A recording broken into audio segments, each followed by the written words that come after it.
hadn't taken everything. She got me good.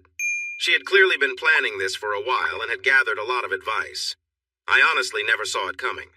Her timing was perfect. I had just finished 20 years at my job and received a bonus equal to a month's pay, along with my regular paycheck for 2 weeks. The next day, she emptied our accounts, had me served with papers, claimed I was abusive, and got a restraining order against me. She even had her new partner move in the very next day.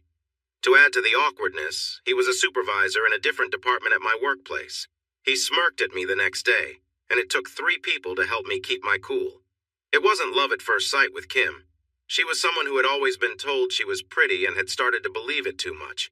She was often arrogant and had some strong opinions about others. We grew up in a town outside Raleigh, North Carolina, and while she wanted a good life, she didn't have a clear plan to get there. I met her at our company picnic. My boss was a bit quirky and invited many of his business contacts just to say thank you.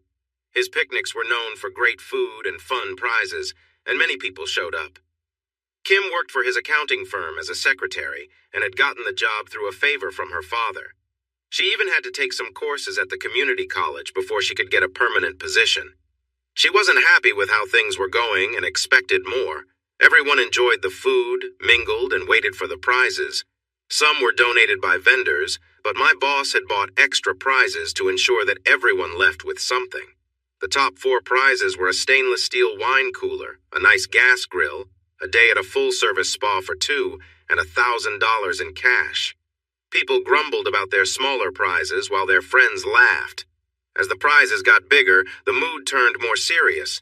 In the end, it was down to me, Kim, a wonderful girl named Sophie, and a guy from our legal team. The lawyer won the spa trip and Kim got the gas grill. She really wanted the wine cooler and was complaining loudly. It was clear she'd made several trips to the free bar. Sophie ended up with the wine cooler, which meant I won the $1,000 prize. As I went to collect my envelope, I could hear Kim. "What's a—" she began before her friend stepped on her foot. "That hurt. But seriously, does she look like someone who drinks wine?" Kim continued, not realizing others were watching. Everyone was staring, and Sophie looked embarrassed. I knew her. She lived with her mom and had 2 small kids to care for. Money was tight for her. I walked up and gave her a warm hug. "Congratulations, Sophie. If you ever want to sell it, I will give you $500 for it." She smiled right away, took my hand and shook it. "Deal?" I handed her 5 of the $100 bills. Then I turned to the lawyer and offered him $200 for the spa trip. He laughed. "My wife already goes there regularly, so it wouldn't be exciting for her. It is a nice place, but I think she would prefer the money instead." His wife stood next to him. Her prize had been a set of golf balls. "Deal," she said. "I will donate this money in his name to the Literacy Council we support. I will even give you the golf balls as a thank you, but honestly, you don't seem like someone who enjoys spas." "Oh, I'm not, but I have a friend who could use a little treat." I turned and handed the certificate to Sophie. "Here, you deserve this. Take your mom. I'm sure she'd love it. I can even watch your kids if you need." Sophie was in tears, and both she and her mom hugged me warmly. I glanced over at Kim. "Miss Morris, do you still want the cooler? I don't need it. I have a bigger one at home. If you want to swap, I don't have a gas grill." She looked at me closely. "You have surprised me, sir, which is not easy to do. I will accept your kind offer if you invite me over for a meal. I will even bring the wine." She seemed genuine, so I agreed. She also congratulated Sophie, wishing her an enjoyable trip to the spa. She came over, and after we had a nice meal, she praised my cooking. We drank 1 bottle of the wine she brought. I showed her my collection, and she was impressed by how many I had. I got into wine when I lived in Europe. I spent time in France, Germany, Portugal, and Italy visiting different wine regions. Some of these bottles are from vineyards I've actually been to. How long did you live abroad? What part were you in? I've never left the country. I'm so envious. I loved living there and had many happy memories, though some were not so great. I lived in Scotland and England for 3.5 years while serving. I tried to travel as much as I could during my time off. I didn't go into details, and she changed the topic. I enjoyed our time together enough that I asked her out. She agreed, and the rest, as they say, became history. We got married. I brought up the idea of having children, but she said she couldn't have any. I focused on treating her well. The downside of treating someone too well is that they can become spoiled. This thought hit me while I read the divorce papers. I was in shock and not making wise choices. Things got worse. All 3 of our vehicles were in her name because I was always working and she handled the paperwork. She threatened to have me arrested if I didn't give my truck to her. She was really pushing for me to sign some papers. She said she would make sure I was treated fairly and that I would get a good deal if I let the divorce go through her way. I eventually got enough strength to hire a lawyer, thanks to a good friend who was much older and helped me out of my sadness. Get it together, man. She really did a number on you. Now, are you going to give up easily, or are you going to remember you have some strength? I was starting to come out of my shock. I had loved her deeply before everything happened. Now, I just wanted to move on. I told my friend how I felt. Good, he said, giving me a business card. 3 o'clock Monday, don't be late. I looked at the card. It was for a well-known divorce law firm. Maggie McGill, the lawyer I would be meeting, had a reputation for being tough. I arrived on time and was taken into a stylish office that showed simple elegance. It looked like success with taste. She was different from what I imagined. A third-generation lawyer, the granddaughter of one of the founders, she was 29, tall and slender, with blue eyes and red hair. Nice to meet you, Mr. McLaugh. I wish it were under better circumstances. Uncle Will has spoken highly of you, and he doesn't do that often. That explained how I ended up here. She asked me to share my story so we could plan our next steps. It was unexpected. We weren't fighting and had a good social life. We didn't have kids, which I guess is a good thing now. We were close and shared our lives. She was never rude or unkind.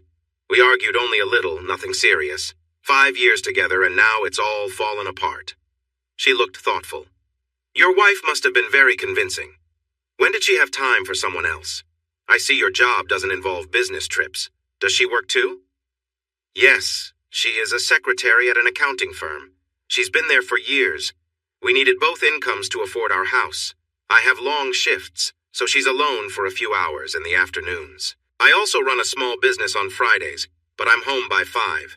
She has a girls' night out on Thursdays and usually comes back by 10. I'm in a bowling league on Mondays and Wednesdays, and I'm usually back by 9:30. It doesn't leave much time for anything else, especially since our other person works a regular job. She sighed. You might be surprised. Sadly, I've seen many situations like this. If they want to, spouses can find a way. If you don't suspect anything, they can almost do it right in front of you without you noticing. I noticed a large ring on her finger. She saw me looking and smiled. Yes, I'm married. 4 years now. My last name is Stewart. I just use my maiden name in court because of the family connection. Believe it or not, he also knows a lot about family law. He believes strongly in finding peaceful solutions while I enjoy the excitement of court cases. Between the two of us, we've dealt with many situations, so we know the challenges that can come up. Plus, we have a strong prenuptial agreement, which makes getting a divorce very costly and awkward if you're the one who strayed, and we keep our work separate from our personal lives. What do you want now? Is there any love left? I took a deep breath. None. I've moved past the shock and sadness, and I'm mostly done feeling angry. Now, I just want to end things and move on. I want my fair share of what we've built together. I don't want the house, but I want my part of its value. I also want my share of the cars, even though I don't want any of them. Everything else I can manage without. For 90 minutes, we talked about my finances and options and made a plan. I felt much better when we finished. Okay, we'll respond with the reason of unfaithfulness. It probably won't have too much impact in the courtroom, but some judges do take it into account. You could also sue for interference in your relationship, but you probably won't win anything. Still, it could cause him some trouble in terms of legal fees and embarrassment. We can use that as a negotiating tool. She has no real evidence of wrongdoing, so we can get the restraining order dropped. Do you need to grab anything valuable from the house now? This was really on my mind. Yes. I need some clothes, and I want to get my tools and, most importantly, my musical instruments.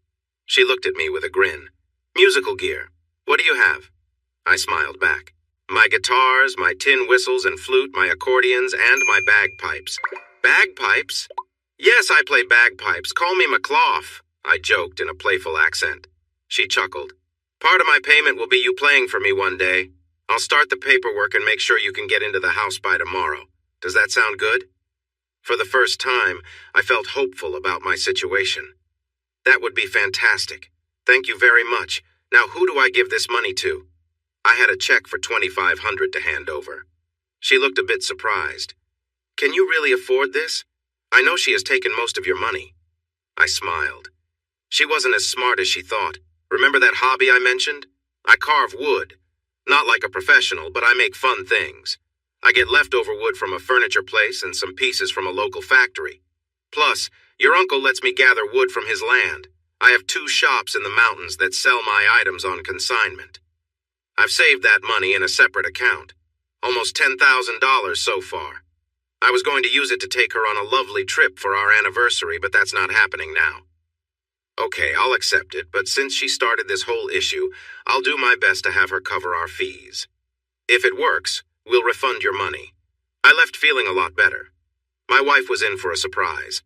I met with Maggie, Kim's lawyer, and a deputy sheriff at 10 the next morning. Kim was there along with another man, and she looked very upset. She made it clear that he was there to protect her.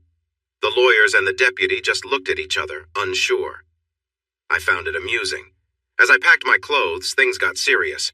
The lock on my gun case was broken, and both handguns and 1 shotgun were missing. Kim, where are my guns? I asked. She smiled and said, Oops, we had a break-in a few days ago. They were stolen. Maggie and the deputy looked shocked. The deputy was angry. I don't think Kim's lawyer knew about it either. Did you report the theft? He asked. She looked at him. I hadn't gotten to it yet. His eyes narrowed. Is anything else missing? Just a few more things. My guitars and other instruments and some tools. I'll make a list and report it soon, I promise. Maggie was furious and turned to her lawyer. You need to have a serious talk with her. It would be best if those items were found quickly. Kim nearly lost it when she learned how valuable everything was. The guns cost around $2,000, the tools a few hundred, but the instruments were worth over $10,000. I had everything stored on my computer, including serial numbers for insurance. The deputy filled out a report and gave me a copy. I mentioned it would be interesting to see what our homeowner's insurance would say when I filed a claim. She had made a mistake by not cleaning off the computer and got upset when I took it. I pulled out the receipt from our file cabinet showing I had bought it, so she had no choice. I need to move some things to my laptop first, she said, sounding worried. I'll make sure everything is emailed to you, said Maggie with a friendly smile. It's personal.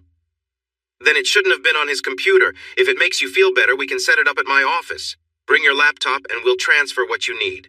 Call me when you're ready. If the court decides it's shared property, you'll get half the value. We left, and I followed her to her office. Her lawyer stayed behind, saying he needed to talk to his client. Maggie was quite happy. I hope you didn't have anything too personal on your hard drive. I'm planning to have someone check it thoroughly. Well, it's just what you'd find on any regular guy's computer. I read some stories on a couple of sites. It's not what I thought it was until recently. Next, even though all the vehicles were in her name, the insurance was in mine. I canceled the insurance on the 2 that were paid for, but kept it on the one we still owed money on.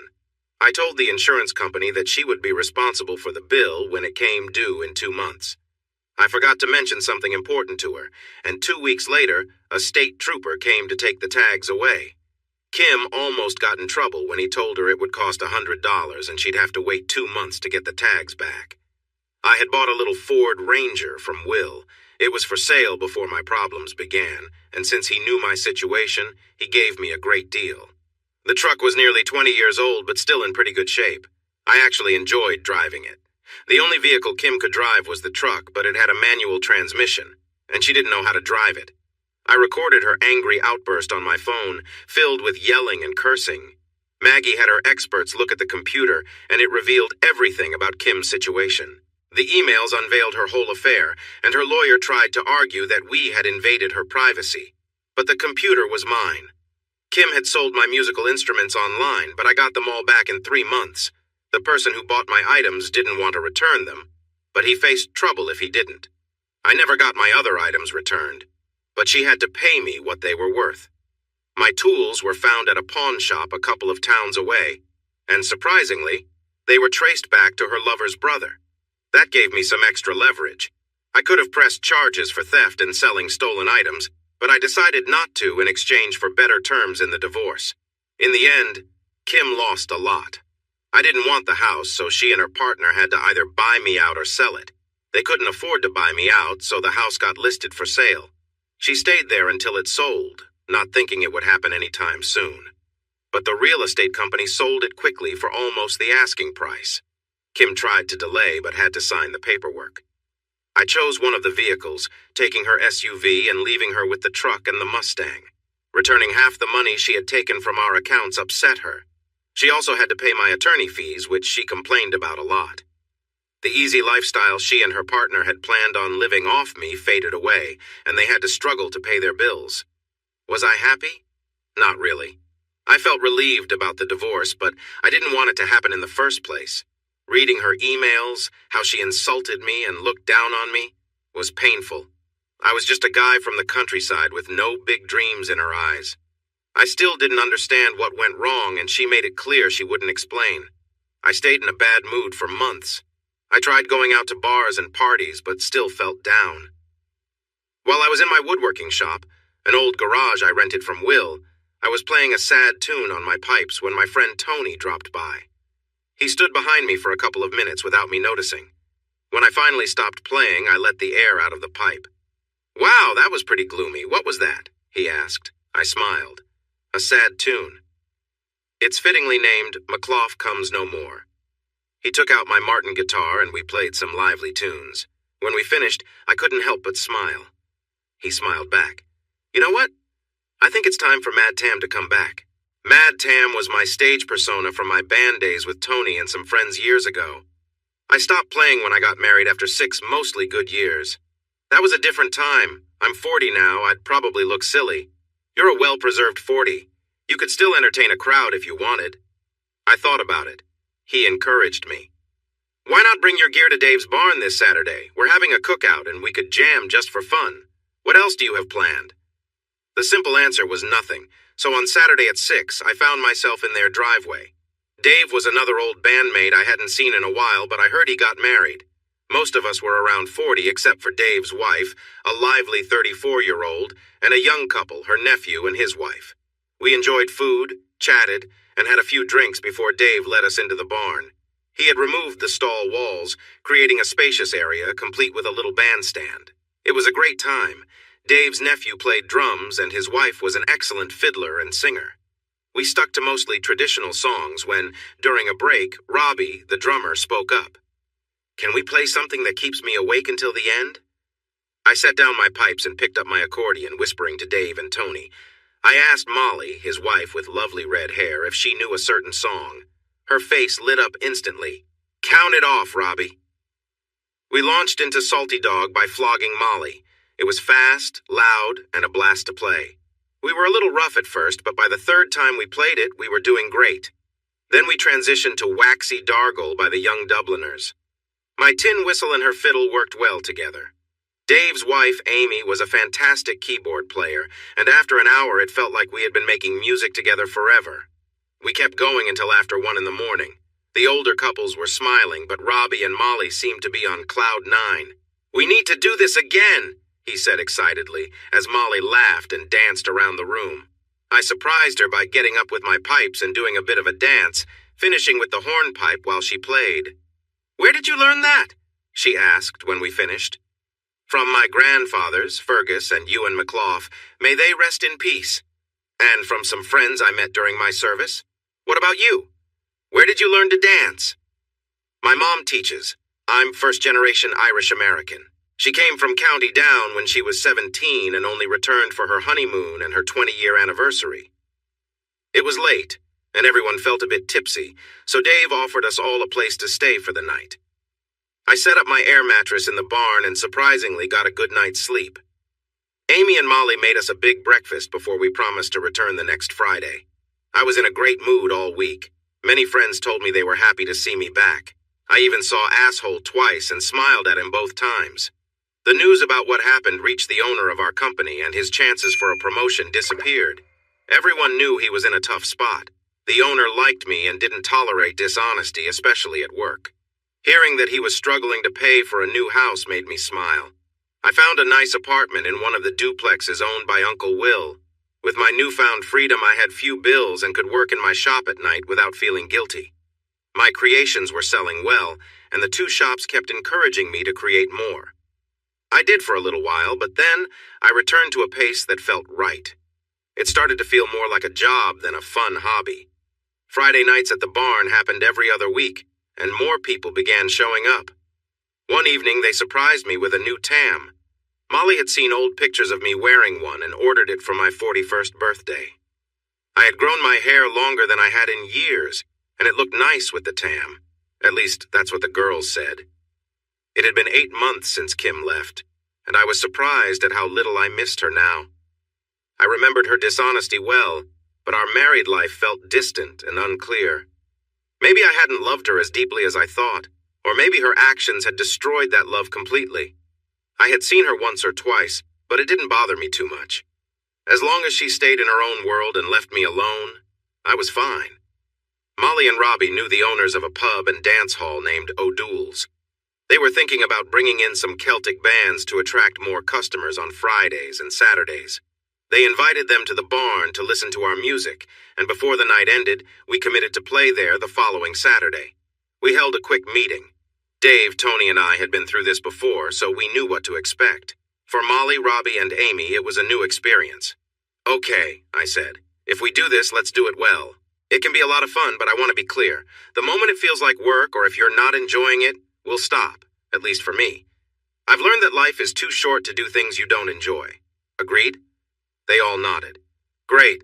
Let's decide what kind of band we want to be." I noticed some confusion among those who hadn't done this before. I explained. "Do we want to play only rock songs, or do we want to include some traditional music and acoustic sets? My suggestion is to do a bit of everything. It will give us a wider audience and more chances to perform.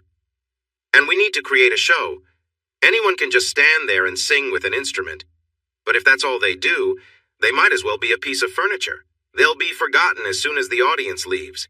If we put on a show, add some laughs, and create a memorable moment, people will talk about it. Then the next time they go out and see us advertised in the paper or online, they will likely choose to see us. This will make the bar owners happy, leading to more bookings and more money for us." I paused. And having a name wouldn't hurt. This sparked a long discussion. We thought about Celtic and Gaelic names, but decided we needed something simpler and easy to remember. Robbie came up with the best name. In the late 90s, a British band called Chumbawamba released a hit song called Tub Thumping. I really liked the song and had played it for Robbie, who added it to his favorites after looking it up. "What about the Tub Thumpers? It sounds fun and a little old-fashioned at the same time. It's catchy and easy to recall." Everyone agreed it was great. We talked about a hook, and Tony and Dale suggested I wear one of my kilts. "It will be different, and it will grab attention," Molly laughed. "After all, what's more interesting than a man in a skirt playing music?" They all laughed, but they convinced me to go for it. Showtime. It was a new experience for 3 of us, and quite a while for the others. Before we went out, I held a pep talk. "I won't say not to be nervous, that's normal at first, but remember, we're being paid to be on that stage, so let's be professional and give it our best. Ready to entertain this crowd?" They were ready. We came out, all but me. They started playing, and I walked onto the stage dressed in my kilt, sash, white shirt, vest, knee socks, and a sporran. The only thing a bit different was my black boots. We performed a lively version of Scotland the Brave, probably the best-known bagpipe piece in the world. Within minutes, the audience was clapping and some were dancing. When we finished, some people just stared at me. I smiled at the crowd. "What? Is my shirt showing?" I joked, using my best accent.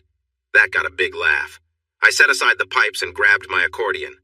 "Flogging Molly," I announced, and we jumped right into a fun version of Salty Dog. The crowd was really enjoying it, dancing and clapping along. We switched to a chorus song, Angel, with Molly and Amy harmonizing beautifully. I played my tin whistle to complement Molly's fiddle. The crowd was cheering. We played some lively jigs and reels, fast-paced and fun, before finishing with a slow ballad. We finished our set with All Around My Hat, an old song by Steeleye Span. The harmonies were tight, and the rock guitar sounded great. By the end, we were tired and sweaty, but it felt good to take a break. I was too energized to sit still, so I mingled with the audience. One girl, who had a few drinks, asked what people wear under a kilt. "Nothing," I replied, looking her in the eye. "That's where the phrase 'going commando' comes from." I left her surprised and her friends laughing as I jumped back on stage. We wrapped up our show with a Dropkick Murphys song, "Going Out in Style," which is about an Irish wake. We played it with energy, and soon the crowd joined in, singing along. After the performance, we got handshakes, hugs, pats on the back, and questions about our songs. I had talked to the band about being friendly and engaging with the audience. It was great for word-of-mouth promotion. The owners were thrilled. They booked us again for 2 weeks later and already had another band lined up for the next weekend. We kept rehearsing, adding new songs and polishing the old ones. We also included some fun bits in between and worked on a few acoustic pieces. The venue was full when we played again. The managers had shared pictures on their Facebook, and there were many comments from customers. We wanted to make sure we didn't let them down. I let my hair grow and started wearing a handlebar mustache, something I had always wanted to try. Like Molly, I have red hair. We were getting great responses every time we performed. One night, the entertainment editor of the local newspaper saw us, and they featured us the following week. The Tub Thumpers are an energetic group, blending bagpipes, accordions, rock guitars, Celtic fiddling, strong drums, lovely keyboard work, and a vibrant bass line into a lively show that is a lot of fun. Definitely worth seeing if you're out and about. They'll be at O'Doul's this Saturday and the Irish Rose Pub next Friday. If you're looking for a good time, check them out. We could have played several nights a week if we wanted to.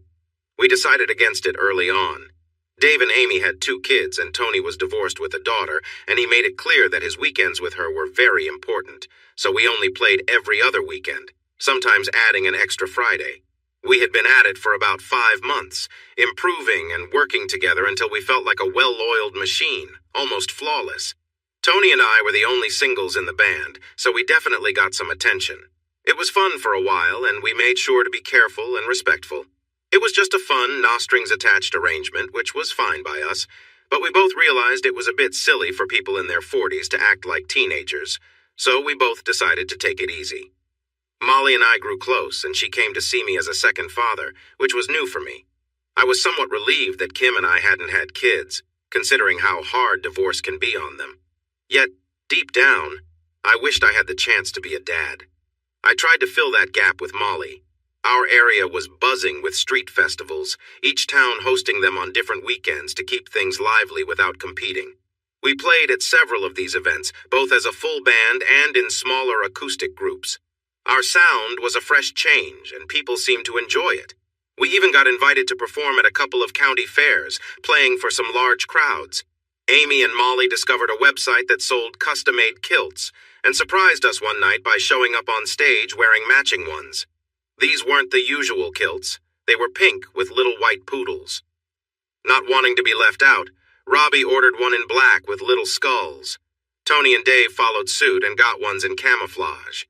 We knew we were gaining a following when fans started asking where we got our kilts, and showed up wearing them at our shows. One guy even created a website for our fans, calling it Clan McThumper. We had a few videos on YouTube, too, made professionally to help promote us. I arrived early for practice, playing around on one of my accordions to warm up. I had just watched Annie Get Your Gun the night before on TV as part of a marathon. My grandmother used to love those films. Without thinking, I began to play Anything You Can Do, I Can Do Better. Unbeknownst to me, Molly came in and started playing along with her fiddle. I looked up, smiled, and began to sing the first line. To my surprise, she knew the words, and we ended up singing the whole song together. When we finished laughing, the rest of the band had come in and applauded us. We should include that in our set, maybe as a fun moment, Amy suggested with excitement. We all agreed and worked on it until we found a version that worked for us. The Starlight Room was a bit fancier than the places we usually played, but they wanted us and offered a bit more money. It attracted a more upscale crowd, people like lawyers, doctors, and those in higher management. The audience was a bit reserved during our first set, but they relaxed during the second. At the start of the third set, I went on stage alone with my accordion and began playing Anything You Can Do. Molly joined in and played along as though we were having a light-hearted debate while the rest of the band got ready. We became more animated until Amy called out, "Hey everyone, wait!" She paused, scanning the audience. "How about we let the crowd decide? I'll grab a microphone and walk around the room. We'll ask both guys and girls to share something their gender can do better than the other. The best answer will win a free round of drinks for their table. How does that sound to everyone?" The crowd got excited, laughing and cheering. We started playing music and paused when someone spoke up. The answers ranged from the usual to the unexpected. Guys mentioned fixing cars while the girls talked about household tasks. Most responses got a few boos. One guy, who was clearly an architect, shouted, "Design things." Then Molly surprised us all. Eileen Gray, Art Deco style. It seemed there were many architects in the bar because names started flying around fast. Kazuyo Sajima, At Man, Frank Lloyd Wright. It could have gone on, but we called it a tie and moved on. Another round called Keeping a Secret also ended in a tie. "Better cooks," a woman said. This time I jumped in. "Rick Bayless, Jacques Pepin, the Dean brothers?" I named a few more before running out. "Okay, maybe I watched too much PBS." Amy answered for the women. "Paula Deen. Who do you think taught those boys? Rachel Ray, Lydia Bastianic, Julia Child." Yet another tie. But the crowd was really enjoying themselves. "Let's do one more. I'll make it easy for the women. Name one thing that there's no doubt women can do better than men." There were some suggestions, but none stood out. A woman waved her hand, trying to catch our attention. I signaled to Amy to notice her. I had seen her before. It was hard not to notice someone so striking. She had long, black curly hair, light cream-colored skin, and a confident presence. She was with a group of women, probably enjoying ladies' night out. She stood up, looked right at me, and smiled warmly. "Fake an emotion," she said with a charming British accent. The crowd burst into laughter, and I felt a little flustered. "Men, we admit defeat," I said into the microphone. "Let's hear it for our winner." Amy jumped back on stage, and we played a lively set of upbeat tunes. We had played some classic Van Morrison songs. I didn't get to sing much because of my voice, but they let me sing during this one. I looked right at the woman who won as I sang Brown-Eyed Girl. She had a thoughtful look on her face, then a tiny smile. I think she liked it. After the show, I saw her chatting with Amy and Molly. Molly rode back with me from the club, grinning. "What's up?" I finally asked. "Somebody likes you?" she sang in a teasing tone, sounding almost like a playful child. I couldn't help but smile. "Who would be interested in an old bagpipe player like me?" She nudged my arm. "You're not old. And you're a handsome man. I've often thought your ex-wife made a mistake letting you go." I have to say I agree. Now, which older lady was interested in me? I couldn't hide my amusement. It had to be the older woman at the club, likely in her 50s. She looked good after some costly treatments, probably from an ex. She was definitely interested. I let her down gently and noticed her later, happily chatting with a much younger guy. Molly laughed. "Not her. This one is younger than you and very pretty. She asked a lot about you while we were packing, especially if you were seeing anyone. I happily told her you were single. I bet she will approach you tomorrow." "Did this lovely lady have a name? Will I know her?" "Based on how much you were looking at her tonight, I think you'll recognize her. She was the contest winner. Her name is Amanda Abbasi." My grip tightened on the steering wheel. "You're joking, right? She's way out of my league. I'd guess she's under 30. Molly giggled. "You're probably right. Still, it doesn't change her interest." She leaned back and quickly fell asleep. Molly sleeps deeply, and it took Robbie and me to help her out of the truck. He was smiling. "What do you think?" "About what?" "About Amanda. I think she might need glasses, or maybe she was just tipsy, or she could have a thing for redheads." He was enjoying this a little too much. "What I think is it's not nice to joke about something I could never have. Good night, Robbie." We played there again the next night, which was rare for us. I thought about it as I drifted off to sleep. True to what Molly said, Amanda returned the next night with just one friend. She smiled, chatted with us during breaks, and said how much she loved our music. The ice finally broke while we were doing our routine. Molly, Tony, and I were on stools with our instruments playing some soft songs when Molly began giggling unexpectedly. We stopped. "Is everything okay?" "No, keep going." 2 minutes later, she giggled again. "What is wrong with you?" She giggled again and pointed to Amanda and her friend. "They're trying to see under your kilt." I dropped my instrument, grabbed a microphone, and jumped off the stage. "Is that true, ladies? Trying to get a peek at a hard-working musician? How could you?" Her friend nearly hid under the table in embarrassment, while Amanda just smiled. I continued joking. "I have feelings too, you know.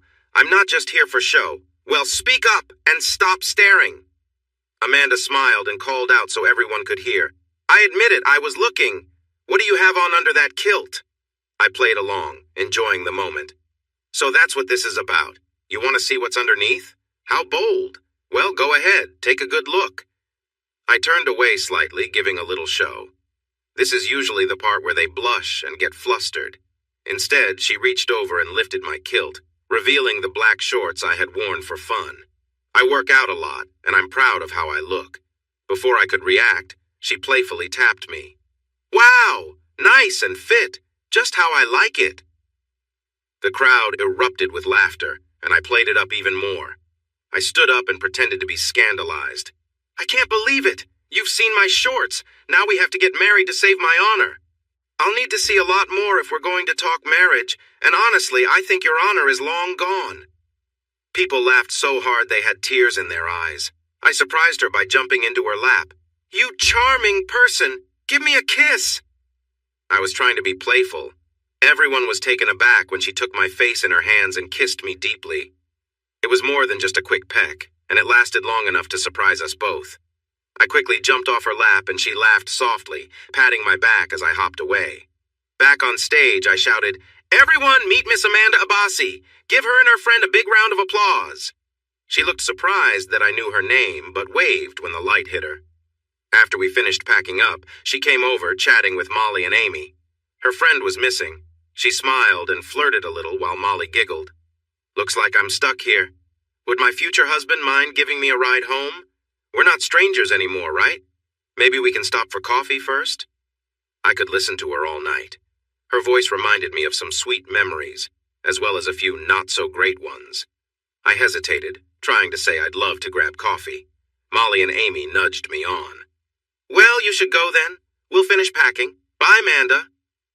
She took my hand and led me outside, giggling when she saw my little truck. "Oh, a bit country, are we?" I just smiled, dropping my accent. "Yes, I am." We stopped at a Denny's, one of the few places open at that hour. Amanda surprised me by ordering a full breakfast. I stuck to coffee while she shared her story between bites. Born in England to a British mother and a Kenyan father. She was white and he was mixed, which explained her unique look. She paused for a moment. "Does that bother you?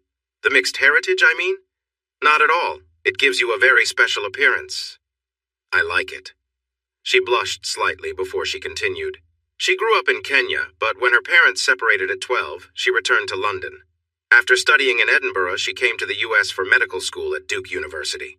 She still needed a year and a half of training before she finished. She started university later than most and was 29. I had the feeling her family was well off. Young, beautiful, wealthy. A doctor, she seemed far beyond my reach. She asked how old I was, and I told her I was 41. She looked a bit surprised and guessed I was in my mid-30s. I shared that I was mostly raised by my grandparents after my parents passed away, that I had served in the military, and that I worked in a factory while also playing music and carving wood. She already knew I had been divorced. "Whose fault was it?" she asked with her usual straightforwardness. "I'm not really sure. She kicked me out, if that matters. She already had someone else lined up. She never showed any signs of being unhappy and didn't give us a chance to fix things. She won't talk about it, and I'm not interested in finding out anymore." It was almost 4 when I dropped her off at her apartment. She had roommates, so I stayed outside. She gave me several sweet kisses that fogged up the windows before she hopped out. "See you next week," she called as she hurried to her door. What? When? I didn't even get her number. Even with all the teasing I faced from the guys, I mostly forgot about it. I thought of her as just another wealthy girl trying something new. So I was surprised when she showed up at the barn the following Saturday while we were setting up our equipment. We were playing 2 weekends in a row, which was unusual for us. Tony's daughter was at band camp, so he could join us. With vacation time coming, everyone wanted to earn a little extra, so we decided to work. Our popularity was growing, and we were actually making more money from music than from our regular jobs. She sat at the band table, making it clear she was with me. A very drunk woman tried to flirt with me, and that did not sit well with her. She made it clear I wasn't interested. I noticed her strong reaction, keeping that in mind. I still couldn't understand why she was attracted to me. Afterward, I took her home, stopping for breakfast along the way. After some small talk, I finally asked the question that had been on my mind all night. "Amanda, what's going on here? You're young, obviously well off, and very beautiful. I'm just an average guy, 12 years older, working in a factory. I don't see this going anywhere." She sat up straight and smiled slightly, a hint of color in her cheeks. "I appreciate your honesty. I find you attractive for several reasons. Maybe I prefer older men. Maybe I like your calm nature. Most of the men I've dated are doctors or lawyers. Many of the guys I know think highly of themselves. They care more about how I look on their arm at social events than about what kind of mother I might be. They don't really want to get to know me. If it doesn't work out, then it's just how it is." Even though I didn't see a future together, I found her so charming that I agreed to go on a date the following Friday. Of course, my friends from the band had plenty to say, and Amy and Molly gave me their advice over and over. "Don't be late. Make sure your SUV is clean. Bring her flowers. Take her somewhere nice for dinner." Finally, I had to stop them. "Enough. Molly, I've been dating since before you were born, and Amy, you were in middle school back then. I think I can manage one evening with an interesting woman." That didn't cool them down. When Friday arrived, I had trimmed my hair, tidied my mustache, and dressed nicely. I had made a reservation at a fancy steakhouse. She wore a simple red dress that really suited her. She looked stunning. We complimented each other and headed off to dinner. I was surprised when she ordered a big steak along with a hefty baked potato. She finished everything on her plate and even ordered dessert with coffee. "How much do you weigh?" I asked without thinking. She blushed a little. "That's not a question you should ask, but I weigh around 115. Why do you ask?" "Where do you put it all?" She smiled. "I have a fast metabolism and I work out at the gym at least 4 times a week. How about you?" "Same here, though I don't get to the gym as often. I suppose age affects my metabolism." I shared her dessert, and after dinner I asked what she wanted to do next. "Do you dance?" "A bit," I replied, remembering my family. My grandmother had a dance studio, and my grandfathers taught me different styles. I've been dancing since I was 6. We went to a club she liked. I felt a bit out of place due to the age difference, but I'm proud to say that I didn't embarrass her. Once her friends saw my moves, I was on the dance floor for a whole hour. Amanda finally took my arm when a slow song played and we swayed out onto the floor. Her expression tightened a bit. "Remember me? I'm your date." "Sorry. I saw how you were dancing with others and I didn't want to hold you back." She flushed slightly. "That guy was rude. If you had stayed with me, he wouldn't have bothered us. No more dances with anyone else, okay?" I pulled her a little closer. "Okay, I agree." The guy who had been bothering her asked for a dance when we sat out for a moment. She turned him down, but he kept insisting. "She's with me," and she said no. "Please leave us alone," I said a bit more sternly than I intended. Maybe he didn't realize what he was doing after having a few drinks, or perhaps he just wasn't thinking clearly. "What? Are you going to stop me?" He leaned over the table, grinning. I stood tall, my height clearly more than his. It's hard to judge someone's height when they're sitting. "Maybe," I replied, and he pulled back a bit. Amanda stood up and took my arm. "Now, honey, you promised you wouldn't pick fights with every jerk who bothers me. The last one was in the hospital for days. You would have been in serious trouble if he hadn't thrown the first punch. Let's go dance." Before we left, she looked the guy over. "I suggest you leave. The whole club, not just our table. Next time, I won't hold him back." He hurried away. "Would you have hit him?" she asked as we danced closely. "I don't know, maybe. I can't stand rudeness. It's just how I was raised. And besides, he knew you were with me. Does it matter?" "Yes, it does. If you're violent or too jealous, we won't last." "I'm sorry." He was about to say something disrespectful about you, and I won't let anyone treat you that way. I admit I got a bit jealous, but I'm not a violent person. If you feel uncomfortable, I can take you home and leave you alone." She moved closer. "I trust you. Just keep the caveman in check, okay? I appreciate you wanting to defend me. But it's late, and I work tomorrow. Last dance?" Since it was the final dance, I enjoyed it, holding her close, even when I felt myself getting a bit excited. I tried to step back, but she giggled and held me tighter. We shared a warm moment before I walked her to her door. "Next week?" she asked, looking hopeful. "Sorry, love, we're working both nights." "Where? Should I ride with you or meet you there?" Her words made me feel happy. "Meet us at the barn at 5. We usually have an early dinner together before we pack up." I smiled all week. We talked every night, sometimes just for a minute, once for an hour and a half. I admit she made me feel something special. I didn't see a future yet, but I was glad to enjoy the moment. She was at the house when I arrived, helping with dinner. I had never seen anyone look so wonderful in an apron before. I snuck up behind her, spun her around, and she squealed, "Hey, you scared me!" She softened her words with a smile and gave me a sweet kiss. She served me dinner, insisting that a good African woman always took care of her man. I reminded her she was in America, and here we take care of each other as equals. "I'll remember that for next time," she replied with a grin. We played our gig to a warm and welcoming crowd. Our fame was growing. The next night, during our second set, she walked in. Kim, my ex. I wasn't sure who was more surprised. She was with some co-workers and 2 girls from my job. Thankfully, the guy who caused issues wasn't there. Tony caught my surprise and looked over. When he saw her, he shared it with everyone at our table. Amanda was very curious and even got up to take a better look. When she returned, she had a strange expression. I pulled her onto my lap and gave her a big kiss. "Showing off in front of the ex?" she teased. At first, she seemed a bit tense. "Absolutely. I want her to see you. You're younger, prettier, smarter, and a way better person than she could ever hope to be. Even if there's nothing special between us, I can't help but show you off. If it makes you uneasy, I'll stop," I said. She began to smile until I mentioned stopping. Then her expression turned serious, and she leaned in to kiss me back. "Okay, let's put on a show," she replied, her smile making me a bit anxious. We decided to change up the playlist for Kim. We started with the song we got our name from, Tub Thumping. Molly and I took the microphones and walked out into the crowd to sing along, the whole band joining in. "I get knocked down, but I get up again. Nobody's gonna keep me down." We sang right in front of her table, and the crowd joined in like they always did. Kim looked very uncomfortable. Amanda had vanished, but before I could think too much, she appeared next to me with a microphone. She wore a kilt in bright colors that really suited her. At the end of the song, she and Molly were leaning against me like they were part of me. The look on Kim's face was not pleasant.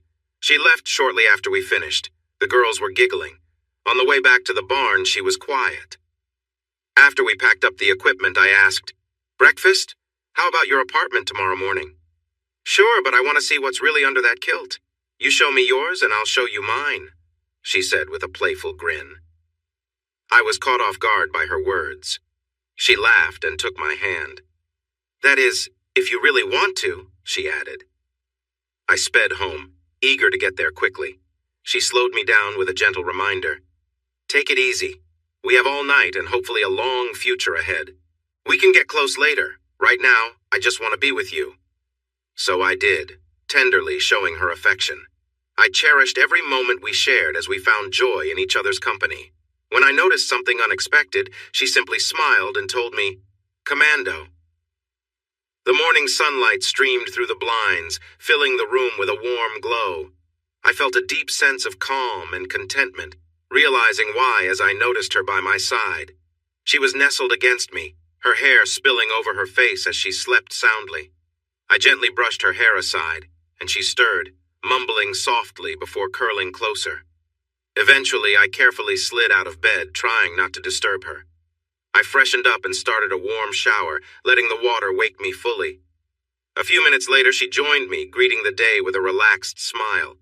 She sighed as the warm water cascaded, and we shared a quiet, joyful moment, helping each other wash off the sleepiness of the night. After we were both refreshed, we returned to the cozy comfort of the bed, enjoying a peaceful morning. We spent the day close, enjoying each other's company and sharing easy, light-hearted moments, feeling grateful for the quiet happiness that wrapped around us.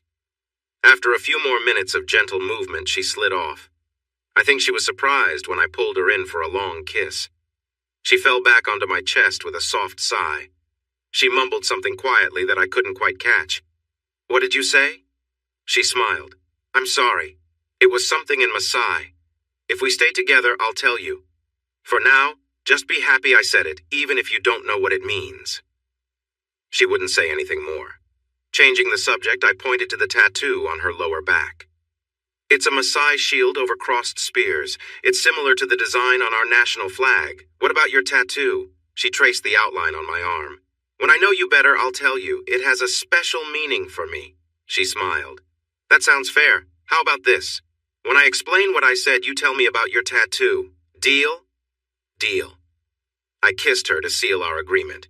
We dated for another 3 months, growing closer every day. So it didn't surprise me when I got home to find a note on my door. "Needed to move something, love. Borrowed your truck. Be home by 7. She had keys to my apartment, which was unusual, but I didn't mind much until I remembered that she didn't drive. I soon got my answer when she arrived with Molly at the wheel. The truck was packed tight, as was Amy's minivan. The girls jumped out and started unloading. "What's going on?" I asked. Amy just grinned while Molly laughed. "She's moving in, silly. Why, I have no idea. Close your mouth and put those muscles to good use instead of just lifting weights. Oh, and she said your couch has to go. Can't blame her, that thing's pretty old." Amanda was hanging back, moving from one foot to the other, watching to see how I would react. I let her wait for a moment before I grinned. "I like that couch, but I don't love it. I love you, so I guess I can manage without it." It was the first time I had ever told her I loved her. She went pale for a moment, then jumped into my arms, wrapping her legs around me while trying to kiss me. Amy and Molly watched, smiling. "If I spray the hose on them, do you think we could get them apart? I need to get home. Robbie might try to cook dinner again, and that didn't go well last time." Amy laughed. "Help me unload the van. We can leave them to sort things out." We separated and helped, bringing everything inside. She told me she didn't have to work the next day, so she would organize everything then. I was glad. I didn't think she could fit all her clothes in our closet. She ordered pizza, opened a bottle of wine, and then we cuddled up together, hoping for a bright future ahead. We had been together for 4 months, quickly settling into a comfortable routine. Her work schedule changed a lot, so we made the most of the time we had together. She promised me that in just over a year, she would have a more regular schedule. "We need to find a bigger place, dear. This apartment isn't spacious enough." She was cuddled up next to me after a sweet moment together. She knew that if she wanted something, this was the best time to bring it up. "Bigger for what?" I asked casually, running my fingers through her hair. She moved my hand away gently. "Don't get sidetracked, children. This apartment isn't suitable for raising kids." I think I went blank for a moment. When I came back to reality, she was leaning on her elbows, her hair falling over my chest, looking at me with worry. Ewan, are you okay? I didn't mean to say that out loud. Please forget it." She seemed surprised when I held her close, feeling her tears on my cheek. When I calmed down, I kissed her deeply. "You're mistaken, my love. We will discuss this very soon. Just give me a moment to think, okay?" She nodded, relieved I wasn't upset, and snuggled back down. I took Amy and Molly with me, promising to quit the band if they told anyone. It took 4 jewelry stores before I found the perfect one. They were amazed by it. "It's beautiful," Molly said, admiring it on her finger. Amy couldn't wait for her turn, and I nearly didn't get it back. "It's so expensive," she exclaimed as I took it off her finger. "Can you afford it?" "I'm Scottish. We're careful with money. Yes, I can afford it." That Saturday, both of them were smiling at Manda. She noticed. "What?" she asked. "What are you two up to?" They played innocent. "Nothing, just excited for tonight." Luckily, she left it alone. I waited until the second set. I was playing a slow song on my accordion, alone. After a pause, I looked out at the crowd. "Ladies and gentlemen, let me ask you something. Do you know what luck is? Perhaps providence would be a better way to put it. It's when you receive something you don't believe you deserve, yet it's yours anyway. When this happens, if you have any sense of honor, you cherish it. You keep it safe, reminding yourself that you don't deserve it, and it's your duty to prove you are worthy of it for the rest of your life. The bar became quiet. Even the heavy drinkers were paying attention. It felt like everyone sensed that something important was about to happen. I've faced some hardships in my life. I lost my parents when I was young. My grandparents, who raised me with love, also passed away. I served in the military and lost friends whom I grew to care for deeply. My marriage ended unexpectedly, at least for me. Then something happened that was so incredible I still find it hard to believe. Amy came up and helped me set the accordion aside, and Amanda was gently pushed onto the stage by the band. Her eyes widened as I introduced her. "This is Amanda Abbasi. This is the wonderful thing I'm talking about." For reasons I can't explain, she loves me. I got down on one knee and saw her usually warm skin become pale. And I love her more than I ever thought I could love anyone. "Amanda, will you marry me?" I held out the ring, and her eyes sparkled as she put it on her finger. She brought a microphone to her lips. "Yes," she whispered, and fell beside me. The crowd erupted in cheers. Some women, including Amanda and Molly, were in tears. The guys took their places and began to play music while we stayed on our knees, sharing a kiss. I think I took a break for about 3 songs before I felt ready to get back on stage. We had a video crew filming our performances for a new DVD, so we recorded the whole thing. I didn't know it, but they later posted it on YouTube as a teaser for a song. It got 300,000 views, which was amazing and helped the Tub Thumpers get noticed. One of her friends back in Cardiff saw it and told her mother. To put it lightly, we were not pleased. It led to a serious talk. "Amanda, what are you thinking, a Scotsman?" She laughed. "It's even worse, Mother. He's an American." Her mother was silent for a moment. "Really? Is he a doctor, too?" "No, Mom. He works in a factory." "A factory worker? I can't support this. Amanda, you need to come home and forget this silly idea." Amanda thought it was funny until that moment. "Mom," she replied firmly, "I am home. If you don't want to come to the wedding, that's fine. Maybe I'll send you pictures. Goodbye, Mother." You can't slam a cell phone, but she sure looked like she wanted to. I wrapped my arms around her. "Don't worry, I'm sure she'll come around. Want me to talk to her?" "No. Mom has always wanted me to marry someone important, like a knight or an earl." I smiled into her hair, glad she couldn't see my face. "Maybe you will someday." She giggled. "I did get a knight, Sir Ewan of North Carolina, who makes me feel like a queen. Her father came to visit. He was a short man, maybe 5'6" or 7. I always thought the Maasai were tall. Amanda was taller at 5'10", and when she wore her high heels, she was eye level with me. I liked that. I don't think her father liked me at first, but he didn't dislike me either. I soon understood where Amanda got her straightforwardness and sense of humor. "Are you going to be a good husband?" he asked suddenly. "I'll do my best." He tried to keep a serious face. "You better. I'm not returning the bride price." Amanda was watching us. In a traditional Maasai wedding, the groom has to give the bride's father a black bull and 2 black cows, as well as a ram and a ewe. The ram is prepared for the wedding feast, and the other animals are added to the family's livestock. Gifts of alcohol are also expected for the parents. I decided to send her mother 3 cases of scotch. Naturally, she didn't say anything in response. Amanda and her dad found it very funny. I looked into the prices of the best cattle and sheep, then gave him a check. He was taken aback by it, especially since I had taken the time to learn about their customs. This act was meant to be thoughtful. He ran a successful business and lived in a nice condo on the 10th floor. He then turned to his daughter and said, "I think it's time for you to finish your necklace." In their tradition, a bride weaves her own necklace using materials that are meaningful to her and her tribe. I learned that these necklaces are usually quite large. She smiled, a mix of shyness and pride. "I've been working on mine since our first date, Dad."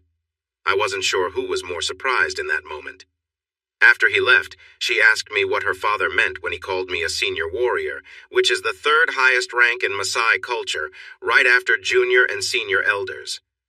I promised her I would explain everything before the wedding. Honestly, I often wondered why she chose me. I spent many sleepless nights thinking she might realize she could do better. She was beautiful, young, and clearly smart. I had gone to a few hospital events with her, and even though I wasn't unattractive, I could sense the looks from her friends and co-workers sometimes. This made me want to improve myself. So I decided to talk to my boss. James was a good man. He had served 3 tours in Vietnam but was injured badly at the end of his last tour. He was a strong supporter of veterans and even encouraged me to join the National Guard when I was 18. His policies were very supportive. If someone had to leave for duty, they could come back with full seniority, and their time counted toward retirement.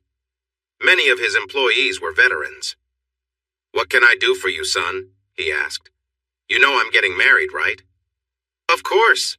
Anne and I were looking forward to sitting on the groom's side at the wedding." "You will be, but that's not why I came to talk to you. I'm not sure if you know, but she's a doctor and almost done with her residency. I realize I don't deserve her, so I want to prove myself worthy. If it's still an option, I'd like to join the management training program." He had been trying to get me into management for years, but I was not ready before now. He smiled. "Seems like you finally found someone who motivated you, huh? Good. Let me make a call." He contacted HR.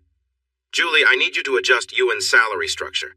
Starting Monday, he will switch to a salary position as the management trainee in finishing. Mark can retire now, so I'll send him over to you soon to go over the perks and expectations. Start him at the highest level of the trainee scale, okay?" "Yes, I'll let him know."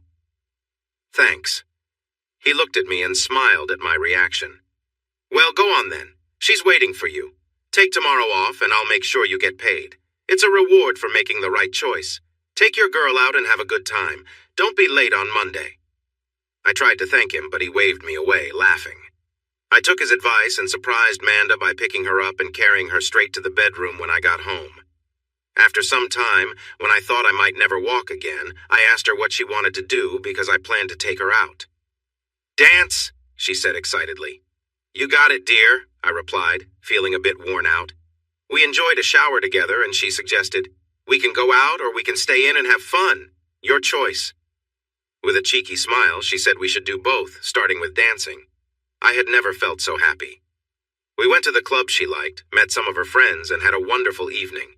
While I was at the bar getting our drinks, I watched her dance elegantly with her friends when a man I didn't know came up next to me to order a drink. "You and Amanda are together, right? I'm Dr. Kroll, her boss at the hospital," he said, his accent unfamiliar to me. "Yes, we are," I replied, shaking his hand. I instantly felt uneasy around him. "Well, she's quite a sight," he said, "especially for someone like you." I didn't understand what he meant, but I replied, "She has a beautiful heritage." He laughed. I could tell he was being disrespectful, so I said firmly, "Look, if you ever speak about her like that again, there will be consequences. Just walk away." He stumbled back, looking surprised. I walked away from him to bring Manda her drink just as the song ended. She looked at my face and her smile faded. "What's wrong, love?" she asked. "I ran into someone rude, but I'm okay now." I kissed her and her friends giggled at us. When we pulled apart, she said, "Home! Now you big goof!" Her friends laughed as I picked her up playfully and carried her. We had a lovely night together. The next day, she gave me a curious look when she got home, speaking softly in her native language. I didn't want to know what she was saying. "Have I ever introduced you to my boss?" she asked. "I don't think you have." "Why?" I honestly replied. "Because I was on the 6th floor, showing off my ring to the nurses and mentioned your name. Suddenly there was a loud noise behind me. Kroll was standing behind me when I helped him pick up his clipboard and laptop. When we both stood up, I was shocked. He had a large bruise on his nose and both of his eyes were black. I asked him what had happened and he said he had run into something. "Only that while we are together, I'll make sure you are treated with kindness and respect," she said. She sighed. "He's my boss. If you upset him, he could make my job harder. He controls the schedule. He knows when I'm supposed to work and could adjust my hours to be the opposite of yours. Do you want that? I don't. So if you find yourself around him, please be on your best behavior." "I promise to be as polite as I can," I said. She looked at me seriously before smirking. I have to say, his bruises did bring some laughter among the staff. He's not very well liked. And that was all that was said about it. "Ewan, my friend, how are you? I'm in New York for work. Quite boring, really. I'd like to see you. Should I come down or should I make travel plans?" "Colonel, I mean Lord McLeish, how are you?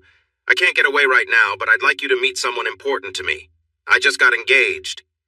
Lord Archibald MacLeish, Earl of Firth, my old friend and commanding officer for 4.5 years. Come on, Ewan. I'll always be just a colonel to you. So, you've finally found someone special. I hope she's better than the last one. I never liked her much, but I didn't want to say anything. Good riddance. That was typical of the colonel, straightforward. Oh, I think you'll like her. You've always preferred the attractive ones. We talked for a while, setting up times to meet. I was sure Amanda would be impressed. He could be very charming when he wanted to be. Does she know about our past? No, Colonel. I want to tell her at the right time, so please don't mention it. He smiled. You Americans are so careful with your secrets. All right, I'll follow your lead, but you must tell her before the wedding. Once I tell Fergus and Colin, they will want to come, and they can't keep a secret when they've been drinking. I will, sir. I promise. We chatted a little longer before he hung up. Amanda, I have an old army friend visiting. I really want you to meet him. He means a lot to me. I'm sure he and his wife will be at the wedding. Finally, she laughed, someone to tell me about your past. I can't wait. She was definitely impressed when she met him. He was shorter and lighter than most, but he had a strong presence that made it hard not to stand up straight around him. At about 57, he was anything but ordinary. His family had served the crown for many generations. They had been involved in many battles and conflicts, starting with Waterloo and continuing through both world wars, and all the way to more recent events in the Falklands, Iraq, and Afghanistan. One of his ancestors had even been a military leader there in the 1870s. Even though he used a cane to walk, he still carried himself with a strong military presence. He took us out for dinner, sharing a little about our time serving together in the Middle East and Scotland. He said I was a loyal friend, which made her smile. She was enchanted by him before the evening was over, and she promised to visit him in Firth soon. As we drove away from the airport after dropping him off, she cuddled up to me. She knew me too well. Well, he dropped enough hints to make me curious. When will you tell me the real story about you two? He made it sound so interesting. I felt a little nervous. I'll tell you very soon, love.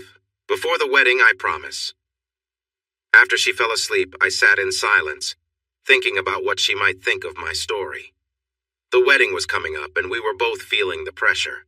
Her mother decided to come at the last minute, and Amanda was very stressed. I probably didn't help much. I'm sure we'll get along, honey, and if we don't, it won't really matter because I will always love you.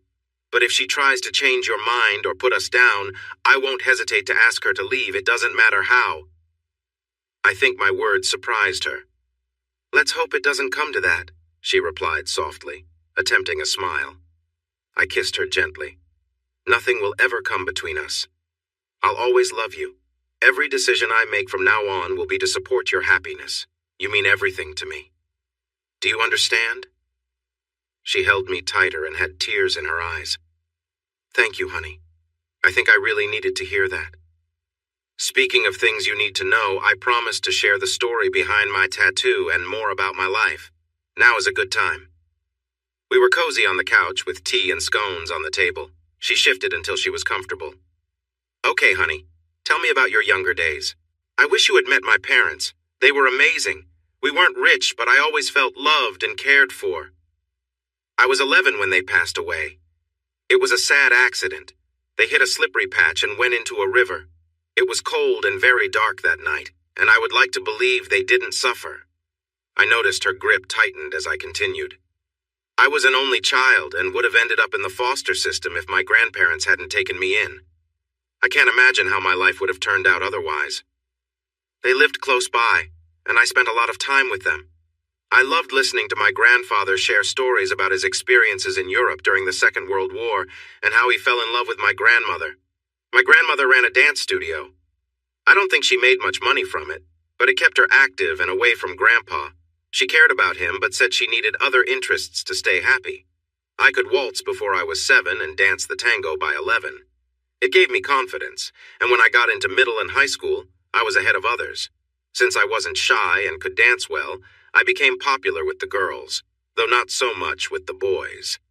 I brought a few friends to my grandma, and she taught them some simple steps. It really helped, and soon some of them took regular classes.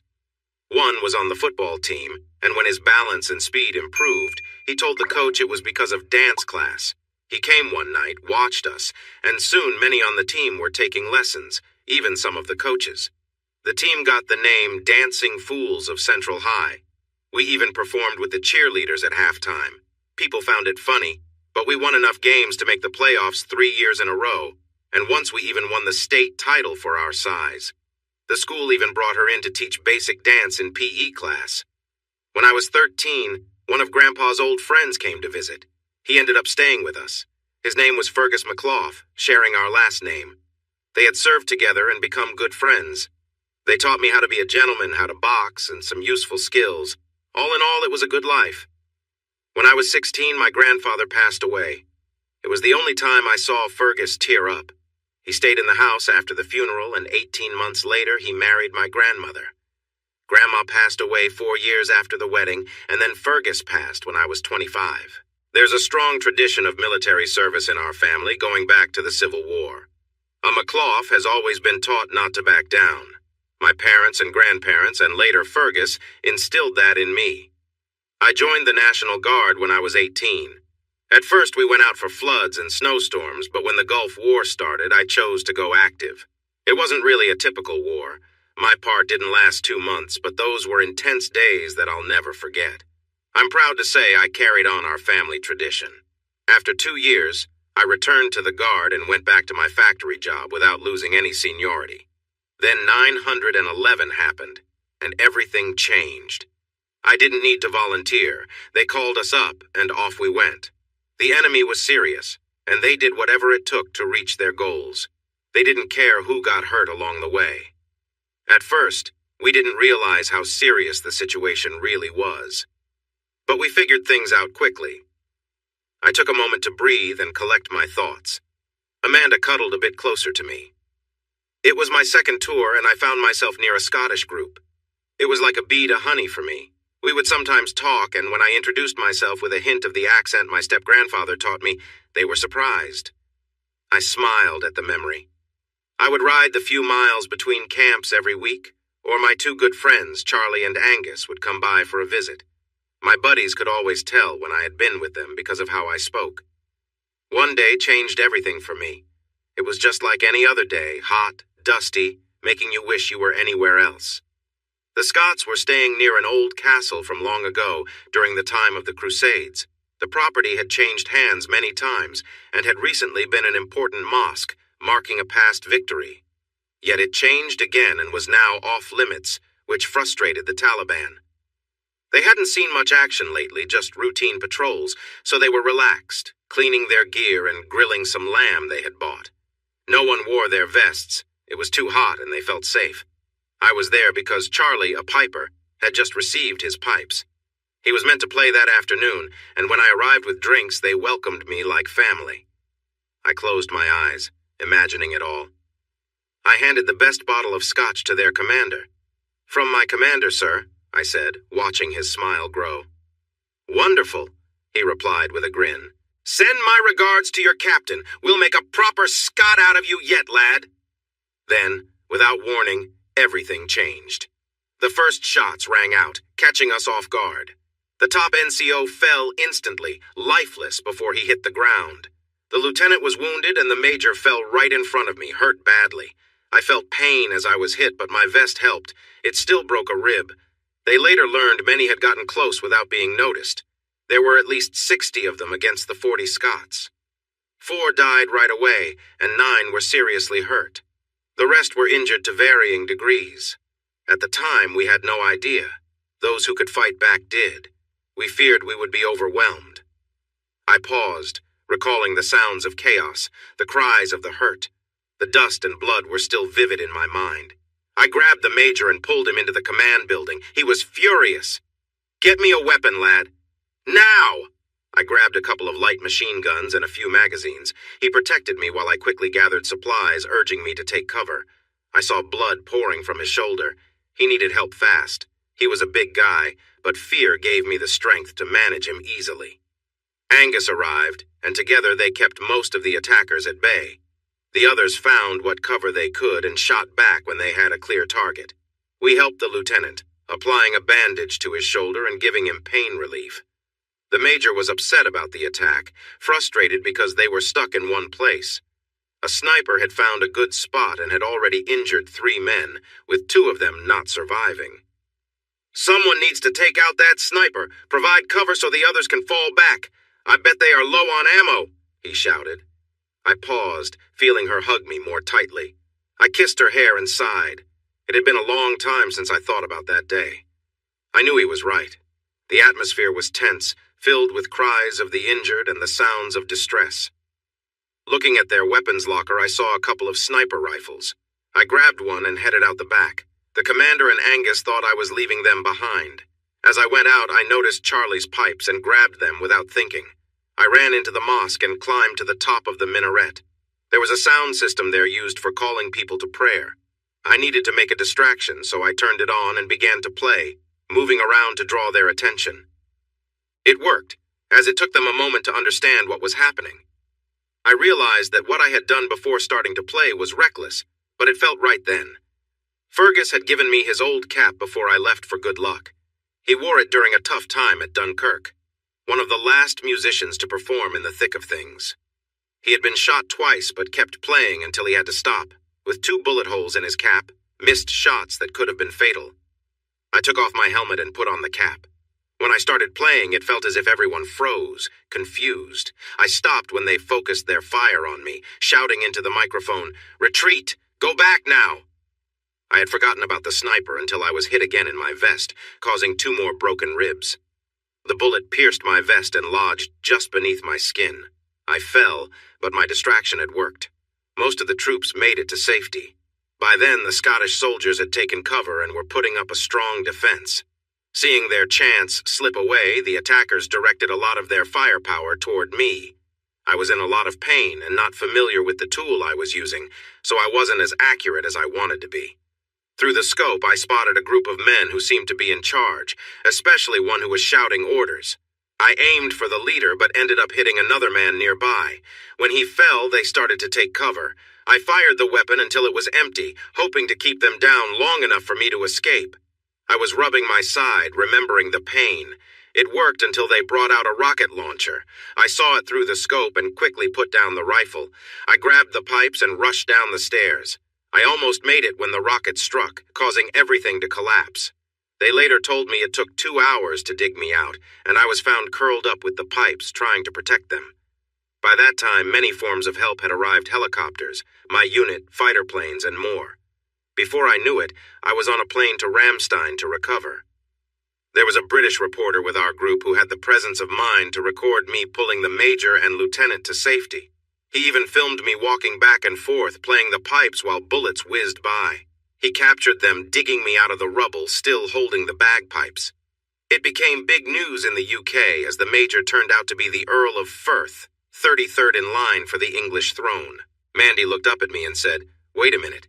He's the colonel, right?" I nodded. Yes, he got promoted for his actions, leading the troops while he was seriously hurt. "What did you receive for that?" she asked. I chuckled. I got a Purple Heart, a Bronze Star, and a serious talking to from my captain and the major for being reckless. I also received a Certificate of Valor signed by the Queen and Prime Minister, making me an honorary member of the British Army. I was injured, and Charlie had taken a hit in the arm while Angus suffered a bad concussion when the rocket struck the wall he was behind. He couldn't hear properly for 2 days, but his hearing gradually returned. The major had the worst injuries. His leg needed 3 surgeries to fix, and it looked like his fighting days were over. I was waiting for my orders, with 3 broken ribs and a deep cut on my arm that needed 8 stitches. A bullet had grazed my ear, which meant I would be off duty for at least 3 months. I had no idea who the major was or how much influence he had. Suddenly, a full colonel stood in front of me and suggested that I might need some medical leave. I was basically sent to England. The major offered us his townhouse in London as a thank you and left for a week to take care of personal matters. We had full use of the place, with a car available if we wanted to explore. Charlie was the adventurous one, and we had to pull him out of a couple of pubs before the end of our stay. Luckily, we didn't do anything to disrespect his home. The major returned with a guest. He introduced him as Charles. Charles shook our hands and mentioned that his mother wanted to meet us. He seemed like a good guy. I wasn't really interested in British culture, so I didn't recognize who he was. Angus playfully tapped the back of my head when Charles left. "That was Bonnie Prince Charlie, you fool. His mother is the Queen of England. Show some respect." We did get to meet the Queen, and she was very happy to meet the American who had saved her cousin. I still have the royal picture somewhere where she presented me with a certificate. I took a moment to collect my thoughts. Mandy laughed softly. "My fancy little mom will be shocked when she learns she has a son-in-law who has met the Queen. Is there more to the story?" "Well, since you asked, I stayed with the Major for another 3 weeks. Their doctors checked me, declared me ready for action, and I waited for my orders. The Major liked to take evening walks to strengthen his leg, so we made a habit of walking to the park and back. Charles and I usually joined him while Angus was back with his team. One day, 4 people jumped out of the bushes, shouting in Arabic and holding knives. It turned out that one of the guys we had confronted was important in a movement, and someone decided they needed to make an example out of him. We didn't think we just acted. I pushed the Major behind me as he insisted on helping, and Charles and I had a challenging time for a few minutes. If they had any training, it could have ended badly for us, but they were just students trying to make a point. Charles got hurt on his arm, and I got that scar on my chest. The Major actually managed to stop the last one by using the brass handle of his cane. I took down one of them, and Charles got another, but 2 escaped. They are still in prison, and will be there for life. There were other people in the park, and one recorded the attack on his phone while others called for help.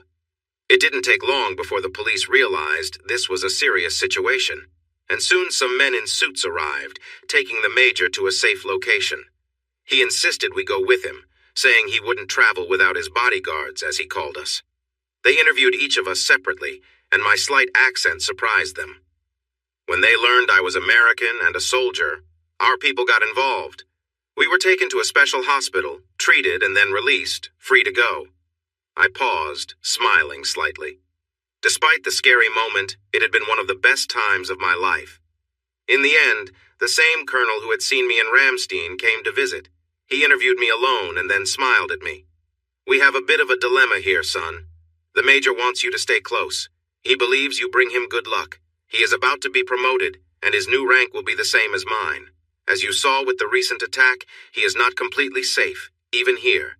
He has asked you to remain as one of his bodyguards. This is not common, but the President received a call from a worried family member and agreed to help. You will spend the rest of your active duty here with the Major. This is called detached service, often used for advisors in other armies or political roles. Oh, and you've been promoted to Master Sergeant. Congrats! What could I say?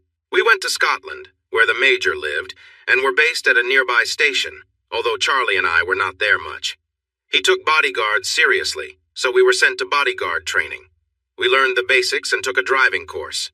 After finishing that, he sent us to work with the SAS for more advanced training. Those guys were tough, the British version of Navy SEALs or Green Berets, and when they found out I was American, they gave me a hard time. I was in the best shape of my life when we were done. We even joined in their graduation exercise for fun. We had to move from one point to another without being found or caught. We actually finished first, which surprised them, but we had a secret. I was American and Charlie was black, even though he was 4th-generation Scottish. We borrowed some civilian clothes and a backpack, then hitchhiked to the check-in point, pretending to be students exploring. Charlie stayed quiet, and I used my thick Southern accent to help us blend in. I smiled, recalling the expression on the captain's faces when we arrived at the check-in point 10 hours before the others finished the task. We looked clean and ready. Manda looked at me, a little amazed. "That's quite a tale. How much longer did you stay?" "Almost 3 years. The colonel focused greatly on veterans' issues, advocating for those returning from service, especially those with disabilities. When Angus finished his tour, he came back and joined us as a civilian. He was a natural choice for a bodyguard. We brought our pipes along to perform at official events. No one paid much attention to the musicians, but we both carried our sidearms under our jackets and had extra magazines hidden away in our kilts. Most of the time was pretty dull, just visiting veterans' hospitals or attending ribbon-cutting events, until we got to the Firth VA Center. I paused, lost in thought for a while. Manda got up to make us some fresh tea before settling back down. "What happened then?" she asked gently. It was the peak of the Colonel's work. A brand new center opened, complete with counselors, therapy rooms, a gym, and even a daycare. And all services were free. He cut the ribbon while Charlie and I played, then we looked around the building and went to a gathering. The center was next to a river, and there was a big deck built over it. Most people went there to the food tables. We felt relaxed but cautious. The crowd mainly consisted of veterans and college students, part of the new staff, all checked out, so we didn't see any problems. The Colonel had his wife, his youngest sister, and her 6-year-old daughter, his favorite niece, with him for the ceremony. His sister was married to a nobleman from Denmark and was visiting. Angus noticed them first, 3 college students with large backpacks. We weren't sure how they got them in, but we guessed they were already inside and got them when the time was right. What made them stand out was that all 3 were blonde and had dark skin. "Backpacks 3 on blondes," Angus said quietly into his earpiece, and we spotted them right away. "I'll take the one in the middle," Charlie said as he dropped his pipes. "Left," I said, aiming at the biggest one. Angus didn't say anything. He just walked toward the one on the right. The kid saw him coming, yelled something in Arabic, and started fidgeting with his backpack. He was at the top of some stairs, and Angus tackled him, both of them rolling down. We felt the deck shake. I quickly pulled my weapon and aimed at my target. He fell to the ground, but his backpack opened, revealing a bomb. Following my training, I shoved the Colonel, his wife, and her sister away from the railing, thinking they would be safer in the water. I grabbed the child and held her as I jumped. Just as I cleared the railing, the bomb went off and I felt a jolt to my back. Fortunately, the water was only about 4 feet deep. When I came up, I saw the family huddled together. I lifted the child and walked over, handing her to her mother. I reached into my sporran and pulled out my backup weapon. "Here, Colonel. I think you might need this." That was all I said before I lost consciousness and fell into the water. They told me later my back was badly injured. The bomb was filled with small pieces. They took out 27 of them in the hospital. Those are the scars you see on my back and legs. Angus died trying to save people, covering the bomb with his body. Charlie hardly got hurt, hitting his target and throwing the backpack down river. It was found later, and the bomb squad was amazed it hadn't gone off. The bomb on the deck killed 3 people and hurt 6, but most had a few seconds to escape. It could have been much worse. I sighed, remembering. It had been a while since I thought about it. Charlie came to visit me 4 days later while I rested in bed. We congratulated each other for doing our jobs and making it through. He had brought a flask of brandy and we raised a glass. "To Angus," he said. "To Angus," I replied. "May he rest in peace." Charlie told me the funeral was the next day, and he wished I could be there to help him say goodbye to Angus. "What time and where is the funeral?" I asked. "At 1 o'clock at the Colonel's castle. Angus had no family, and the Colonel wants him buried with his family, saying we were as close to family as he had." Charlie left, and an hour later alarms started ringing as I disconnected myself from the machines. I was looking for my clothes when the staff rushed in to ask where I was going. "The Highlands," I answered as I adjusted my kilt. "I have a funeral to attend." The doctors tried to convince me to lie back down, but I was determined. They had me backed into a corner with an IV stand in my hands, and they stood in front of me with syringes. No one wanted to push me too hard because I warned them the first 2 would need their own beds. Then the Colonel arrived. "Soldier, stand down!" Out of habit, I snapped to attention. When he asked, I explained the situation. He noticed I looked pale. I was probably close to fainting when he turned to the doctors. "Have an ambulance and a skilled nurse ready. He will leave at 7, which should give him plenty of time. If he is not on my estate by 12:30, it will not be good for this hospital. Not good, understood?" They seemed to understand because I was up at 5:30, had breakfast, and was helped into my dress uniform, which had a small American flag on the left shoulder. My service ribbons and medals were attached to my jacket.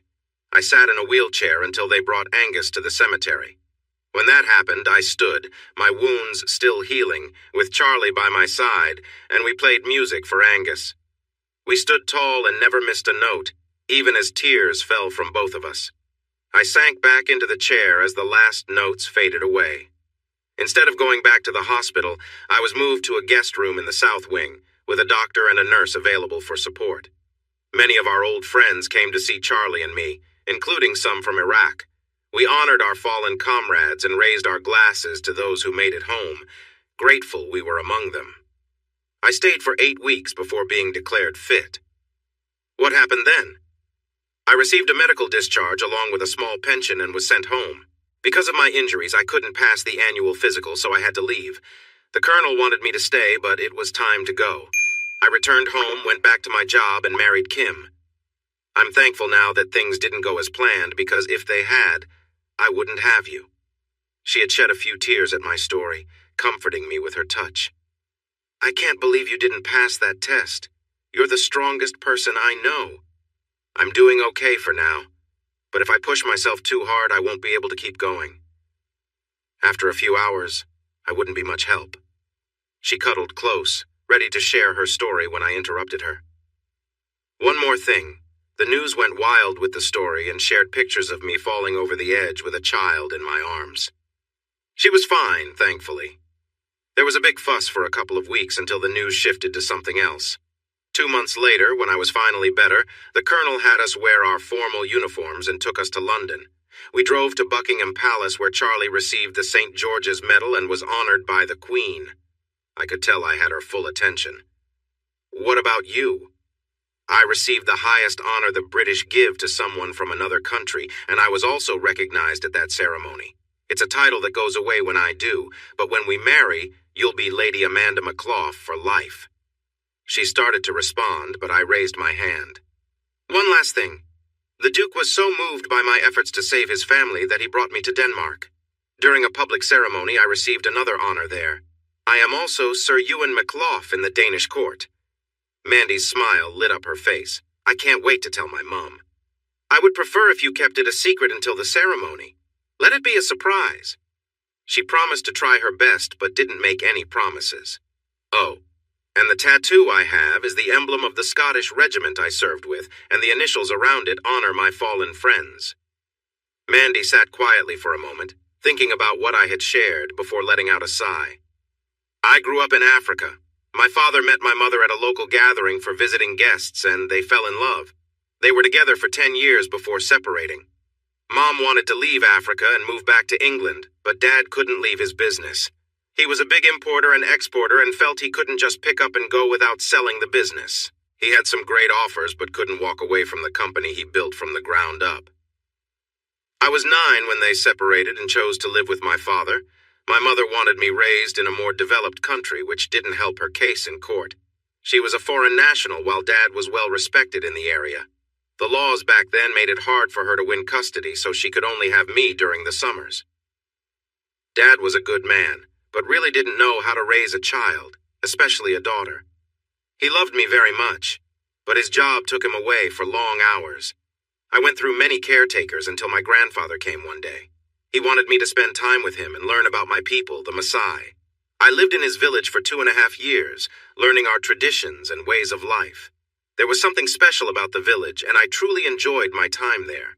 I was becoming a proper Maasai woman, and my grandfather had even planned a marriage for me to the son of a chief from a nearby village. Then my mother came to get me. It caused quite a scene, but she had hired guards, and despite my protests, I was taken away in a car and brought back to the city. My mother had some money and connections, and a British court decided my past life was not right for me, granting her full custody. There was tension between my mother and father for years. He came to see me 3 times a year, and he was upset that he had to see me under supervision.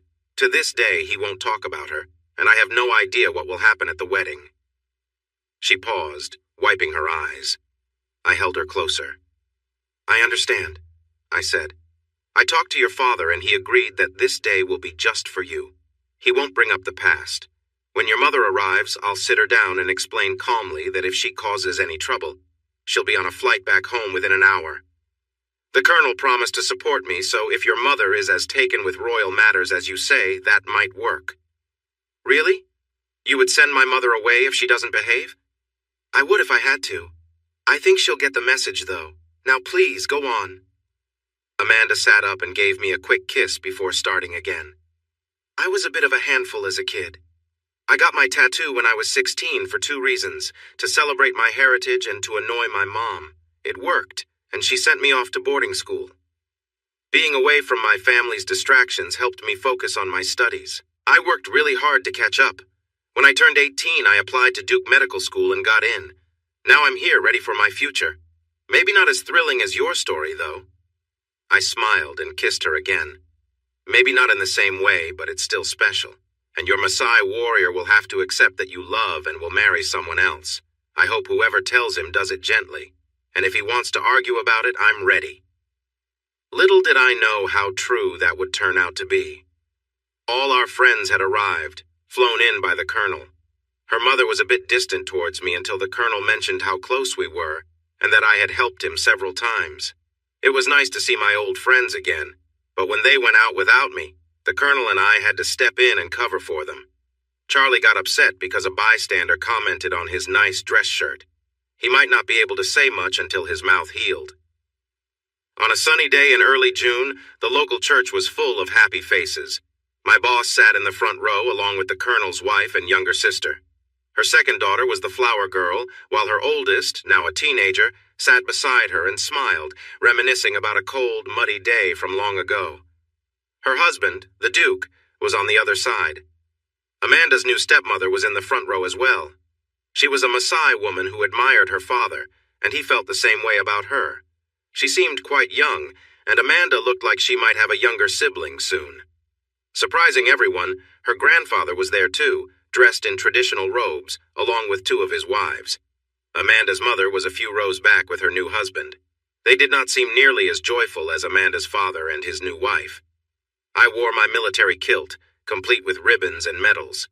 Charlie and the Colonel stood by me as Cobist men. While we waited in front of the altar, I whispered a promise to God, pledging my love and commitment to my soon-to-be wife. When I opened my eyes, she appeared in the beautiful robes of a Maasai woman, adorned with shining bracelets and an elaborate necklace. She looked so stunning it took my breath away. Her father, also dressed traditionally, walked her down the aisle. Amy and Molly, her maids of honor, followed in Maasai robes with their hair beautifully braided. My groomsmen, Robbie, Mike, and Dave, stood beside me, while Amanda was joined by her friends from medical school. I knew they would talk about this wedding for years to come. The ceremony was led by the local minister and his bishop, with part of it in Latin, but we understood the important parts. After I kissed my new bride, the Colonel stepped forward, his strong voice filling the church. Ladies and gentlemen, it is my great pleasure to introduce for the first time Sir Ewan McLaugh and his wife, Lady Amanda McLaugh. May their marriage be filled with joy, and happy little ones. The Duke stood up, with his wife translating, and did the same. Amanda's mother was so shocked that she fainted when she realized her daughter had married a knight from 2 kingdoms. When we left the church, many of my old regiment were there in full uniform. A local group of bagpipers had formed up on the steps, their swords raised high, creating a tunnel for us to walk through, cheering as we went by. The reception went on for hours and was talked about for years afterward. When enthusiastic Highlanders meet cheerful Southern ladies, fun things can happen. But we didn't see much of it because we had a flight to catch. We had 3 weeks for our honeymoon, 2 weeks of vacation, and the last week, a special gift from my boss. Amanda found it harder to take time off. Dr. Kroll was very vocal about his disapproval, but the Colonel stepped in, using his influence, and there was little Kroll could do. He was unhappy and promised to make things difficult for both Amanda and himself when they returned. Amanda and I traveled on a private plane with her father, his new wife, her grandfather, and his wives. After many long hours, we landed in Kenya. The Colonel and his wife were there for business, as he owned a large sheep farm which produced wool that was valued just like that from his Highland stock. He explained that while we might have dinner together once or twice, most of his time would be spent on his business. We arrived at the start of the lush season, and I was amazed by the bright colors. We spent the first week in Nairobi, where Amanda's father showed us around to his friends and business connections. They admired Amanda openly, while I felt a bit out of place with my bright red hair and blue eyes. After a few days, Amanda's grandfather joined us and insisted we spend time with him and his tribe, many who remembered Amanda from when she was young. She seemed a bit hesitant, but I was eager to go. Women aren't highly respected over there. Their status is often lower than the animals. Some men even value their livestock more. I pulled her close for a kiss as her grandfather and his wives watched. I'd be a poor Maasai man because you are more valuable to me than any sheep or cow. Her eyes sparkled as I let her go, smirking.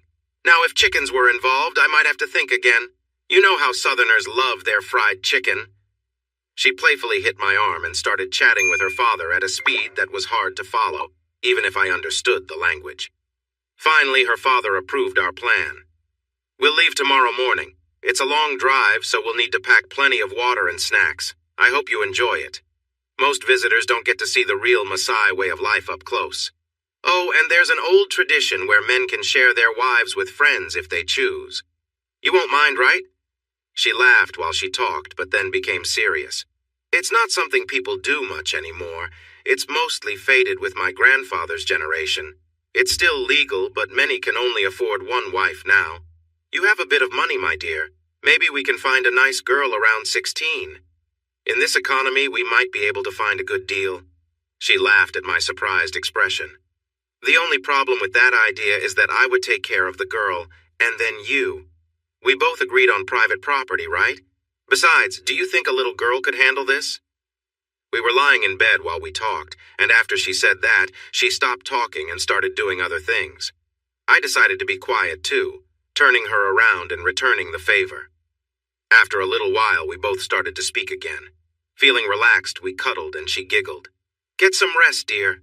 Tomorrow, we will go back in time. As we got closer to the village, I began to believe my bride. Watching a show on TV is one thing, but experiencing it for real is different. The land around us was full of flowers, and the people in their colorful clothes stood out beautifully. I noticed her grandfather smile for the first time since I met him as he was greeted by more family. Amanda was quickly surrounded by a group of women who I guessed were her childhood friends. She switched back to their language effortlessly, showing her happiness. Blushing, she took my hand, pulling me along and introducing me to her friends, who wouldn't look me in the eye. I figured it was a cultural thing. The atmosphere with the men felt different. Most were welcoming, but a few were a bit distant, and some even seemed unkind. One man who spoke English explained, "That is Laban and his friend. They believe we should turn away from modern ways and go back to old traditions. It's not realistic, right? We've grown too used to the improvements your culture has given us to go completely back." He smiled. "He doesn't like you because he sees you as an outsider and you married the girl he wanted." So this was the man her grandfather had chosen for her. Amanda's mother had stopped those plans. Everyone here was attractive, especially the younger crowd. I noticed there were very few overweight people. Amanda said it was due to their active way of life. Most women were taller than Caucasian women, and even though I was tall, most men had an inch or two on me. My new friend, who wanted me to call him Charles, took me to watch some of the dancing that the Maasai were famous for. I was watching a young man perform a traditional jump dance when one dancer stepped out from the group and stood in front of me, bouncing up and down. It was Laban, challenging me, trying to show who was the better man. Laban was actually shorter for his people, almost an inch shorter than me, which embarrassed him, so he tried to make up for it with a tough attitude. This did not earn him many friends in the tribe. "He is challenging you," said Charles with a smile. "He wants to make you look bad when you say no." I smiled at Laban and took off my shirt, standing in my cargo shorts and shoes. The men around me murmured in surprise when they saw my muscles and the scars from my past battles. They noticed the marks from bullet wounds and shrapnel, as well as a long scar on my chest. They saw me as a true fighter, and it seemed to make Laban even angrier. I stepped into the group, and as they sang, I started jumping. I had done high jump in school, and the memories helped me as I leaped. Normally, you would jump a few times and let others take turns, but after 4 jumps, Laban stepped in front of me with fire in his eyes. He began to jump alongside me, getting more upset when he saw I was a bit higher each time. I could see he was getting ready to push me, and when he charged at me, I remembered my days as a linebacker and pushed him back hard. He fell to the ground, and the singers stopped to watch in shock. I turned to walk away, but when I heard them gasp, I knew Laban was getting up. I quickly turned left. caught his arm and spun him away, sending him flying across the dirt of the village. He came to a stunned stop. "Tell him to get up and leave. Say that if he comes after me again, I will make sure he knows what it's like to be on the ground. He should stay away from me. I will be leaving in a few days, and he can go back to being in charge." I didn't know exactly what Charles said, but I could see Laban's anger in his eyes. Things were about to get intense when the chief, who had been watching us, said something to Laban, and he stormed off. Laban asked Charles to tell me to follow him, and Charles came along to translate. Amanda heard what happened and arrived with a group of women. Normally, a woman wouldn't be near the chief when he spoke to warriors, but he told her to stay to ensure the translations were correct. He asked a question, and Amanda took a while to respond. Later I learned she was sharing my military stories and how I had been honored in 2 countries. I could see that the chief said something that made her frown. Later in our tent she explained everything. "Grandfather was impressed with your stories and said you are a respected warrior and would likely be a junior elder in our culture. He also mentioned that Laban came to him trying to reclaim his old promise to me. Grandfather said that I am your partner now, that I belong to a different world, and we need to move on from the past." Laban was very upset, but the chief's word is final, and there's not much he can do. Just keep an eye on him, okay? He and his few friends thought the tribe should turn away from Western culture and return to their traditional ways. You really hurt his reputation by outdancing him and making him look foolish. I cuddled close to her, kissing her hair. "We'll leave soon, sweetheart. Don't worry too much about it." I sure got that wrong. 2 days later, I was sitting with her grandfather when I heard a scream that made me jump to my feet. It was Amanda. She came running toward me, her dress torn, looking scared, with Laban following her. She noticed me and ran to me, seeking safety, while Laban stopped and smiled. But his grin faded when I hit him right in the face, knocking him down. I was ready to give him a serious talking to when Charles and another man stepped in between us. The chief stood up, clearly angry, and wanted to know what was happening. Amanda translated for us. It turned out Laban had tried to take Amanda, thinking he was teaching her a lesson and pushing her back into her old role in his culture. While sharing mates was a tradition, his actions crossed a line. If Amanda went to the authorities, Laban could face serious consequences. However, this meant Amanda would have to stay and testify, and she didn't want to do that. I looked at the chief. "Okay, we won't press charges, but I want him to face me one-on-one. He needs to learn about reality, not the fantasy in his head." Amanda turned pale and tried to stop me, but it was too late. I had just challenged Laban to a duel, which was a serious matter in their culture. Laban woke up with his face in the dust again. As he started to clear his head, he heard the foreigner challenging him and smiled. Now he would have his chance to show what a true Maasai warrior could do. Quickly, he got to his feet, setting the rules for the duel, expecting the foreigner to back down and be afraid. But instead, the man just smiled and accepted, saying he needed 3 days to prepare, a custom for his people. Laban was pleased to see that Amanda looked frightened. Once he defeated his enemy, she would be his. It might take some effort, but he would make her obey. He took his friends into the bush to get ready. The chief tried to convince me not to go through with it, warning that the consequences for his people would be severe if it became known. I looked him in the eye and promised that if I won, I would never talk about it, and if I lost, there would be no punishment. The official story would say I died in an accident. He stared deeply into my eyes before shaking my hand, agreeing to my terms. He spoke a few words and left. Curious, I asked Charles what the chief said. He grinned. He said to try not to kill him. Amanda was scared, and I tried to reassure her. "Sweetheart, I have some advantages. I trained with the best in hand-to-hand combat and have practiced with swords and daggers until I'm pretty skilled. I've actually been in situations where I had to confront others directly, face to face under intense pressure. I don't want to cause any real harm, but he does need to learn a lesson, especially after his behavior toward you. We need to travel to Nairobi. I have to speak with the colonel." I returned to Nairobi, leaving Amanda with her grandfather for safety. Charles drove me to a nearby farm where, for a small fee, a local pilot flew me back. The arrangement was set for the pilot to wait a day and fly me back afterward. Once in Nairobi, I met with the colonel at Amanda's father's place. They both were surprised and concerned when I shared what had happened. "Are you sure about this, lad?" the colonel asked, raising his brows. After I confirmed, he made some calls. I don't know how, but he managed to find a replica of a traditional two-handed claymore sword, almost exactly like the one I had at home, along with a shield. We also picked up a couple of British fighting knives I was familiar with from a theatrical supply store. The colonel looked impressed, giving a nod of approval. "You're not leaving me out of this," he chuckled. "I wouldn't miss it." After sending the farmer back with thanks, we boarded a larger plane the colonel had arranged. We learned that Laban had been spreading rumors that I'd left for good and planned to take Amanda as his own. He was not pleased to see me return, especially with her father by my side. Amanda was taken aback but could see the plan's value, occasionally smiling at the thought.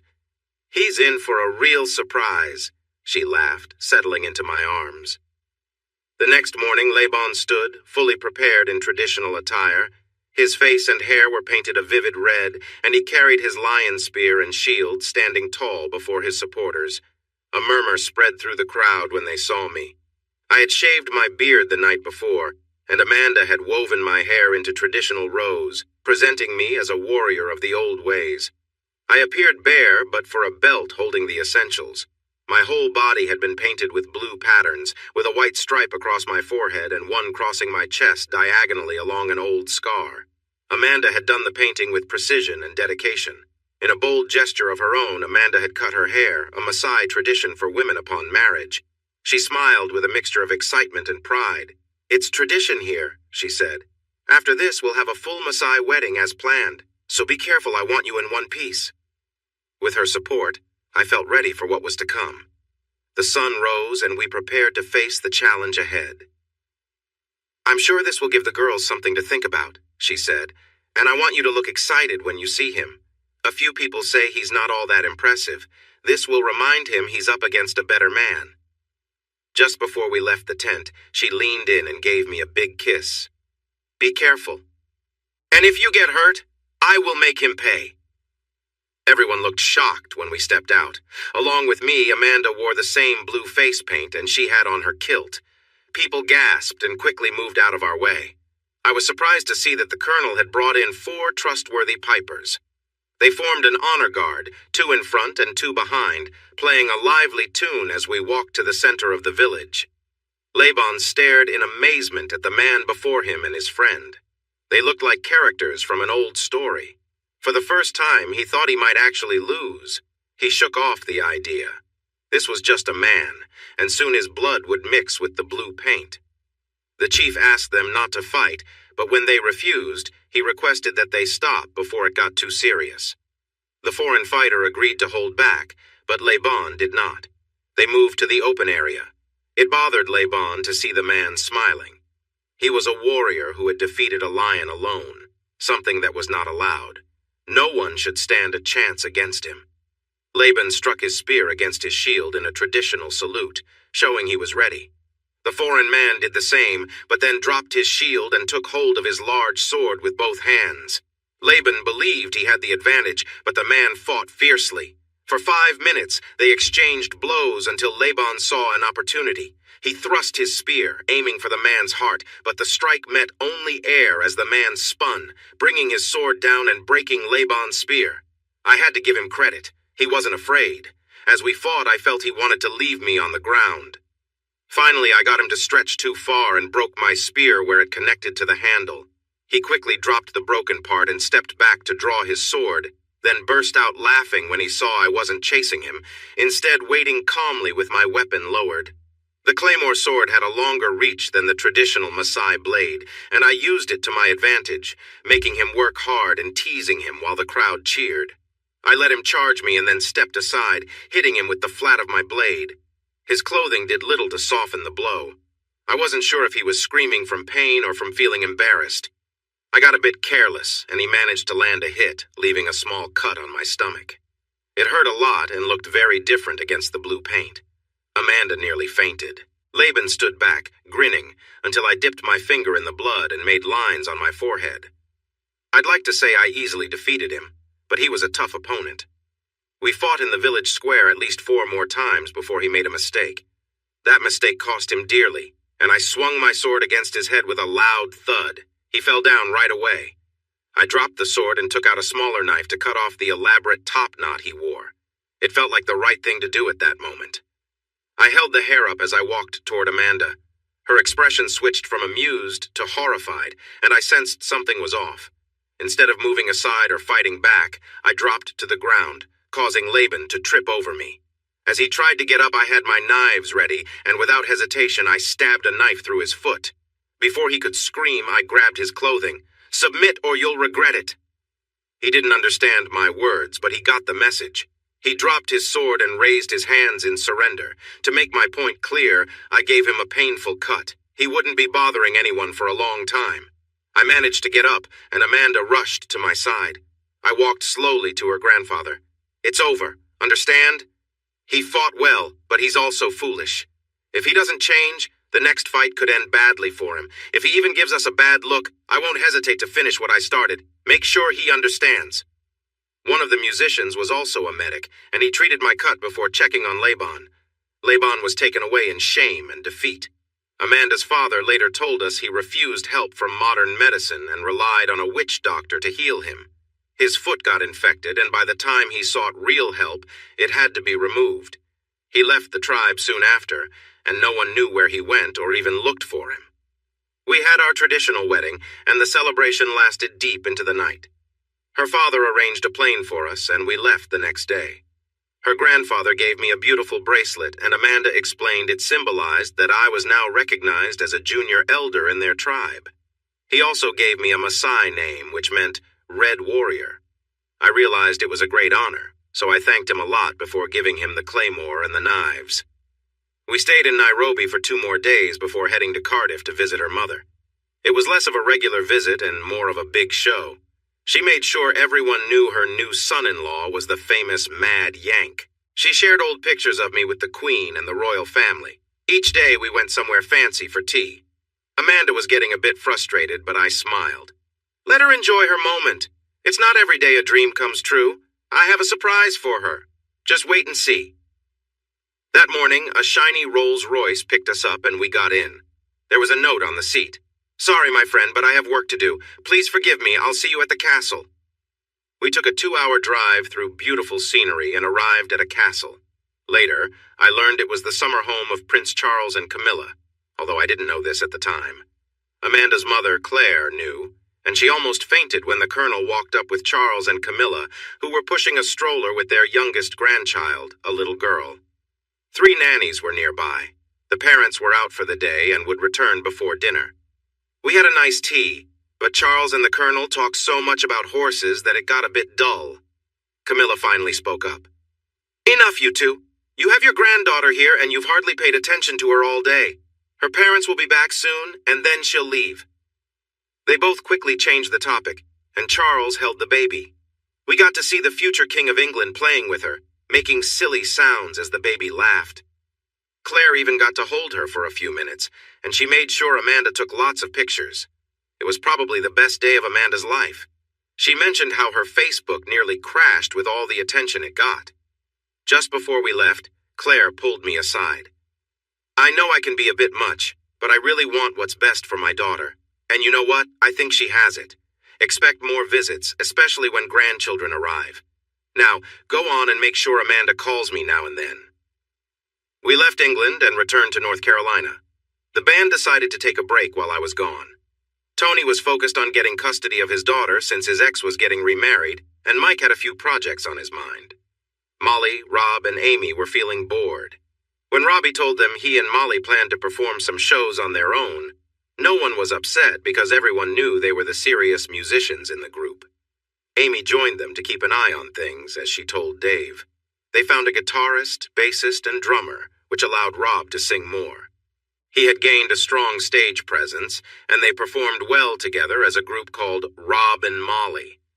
After their last show, a man in a suit approached them and handed out business cards to Molly, Rob, and Amy. He was an agent who showed interest in them.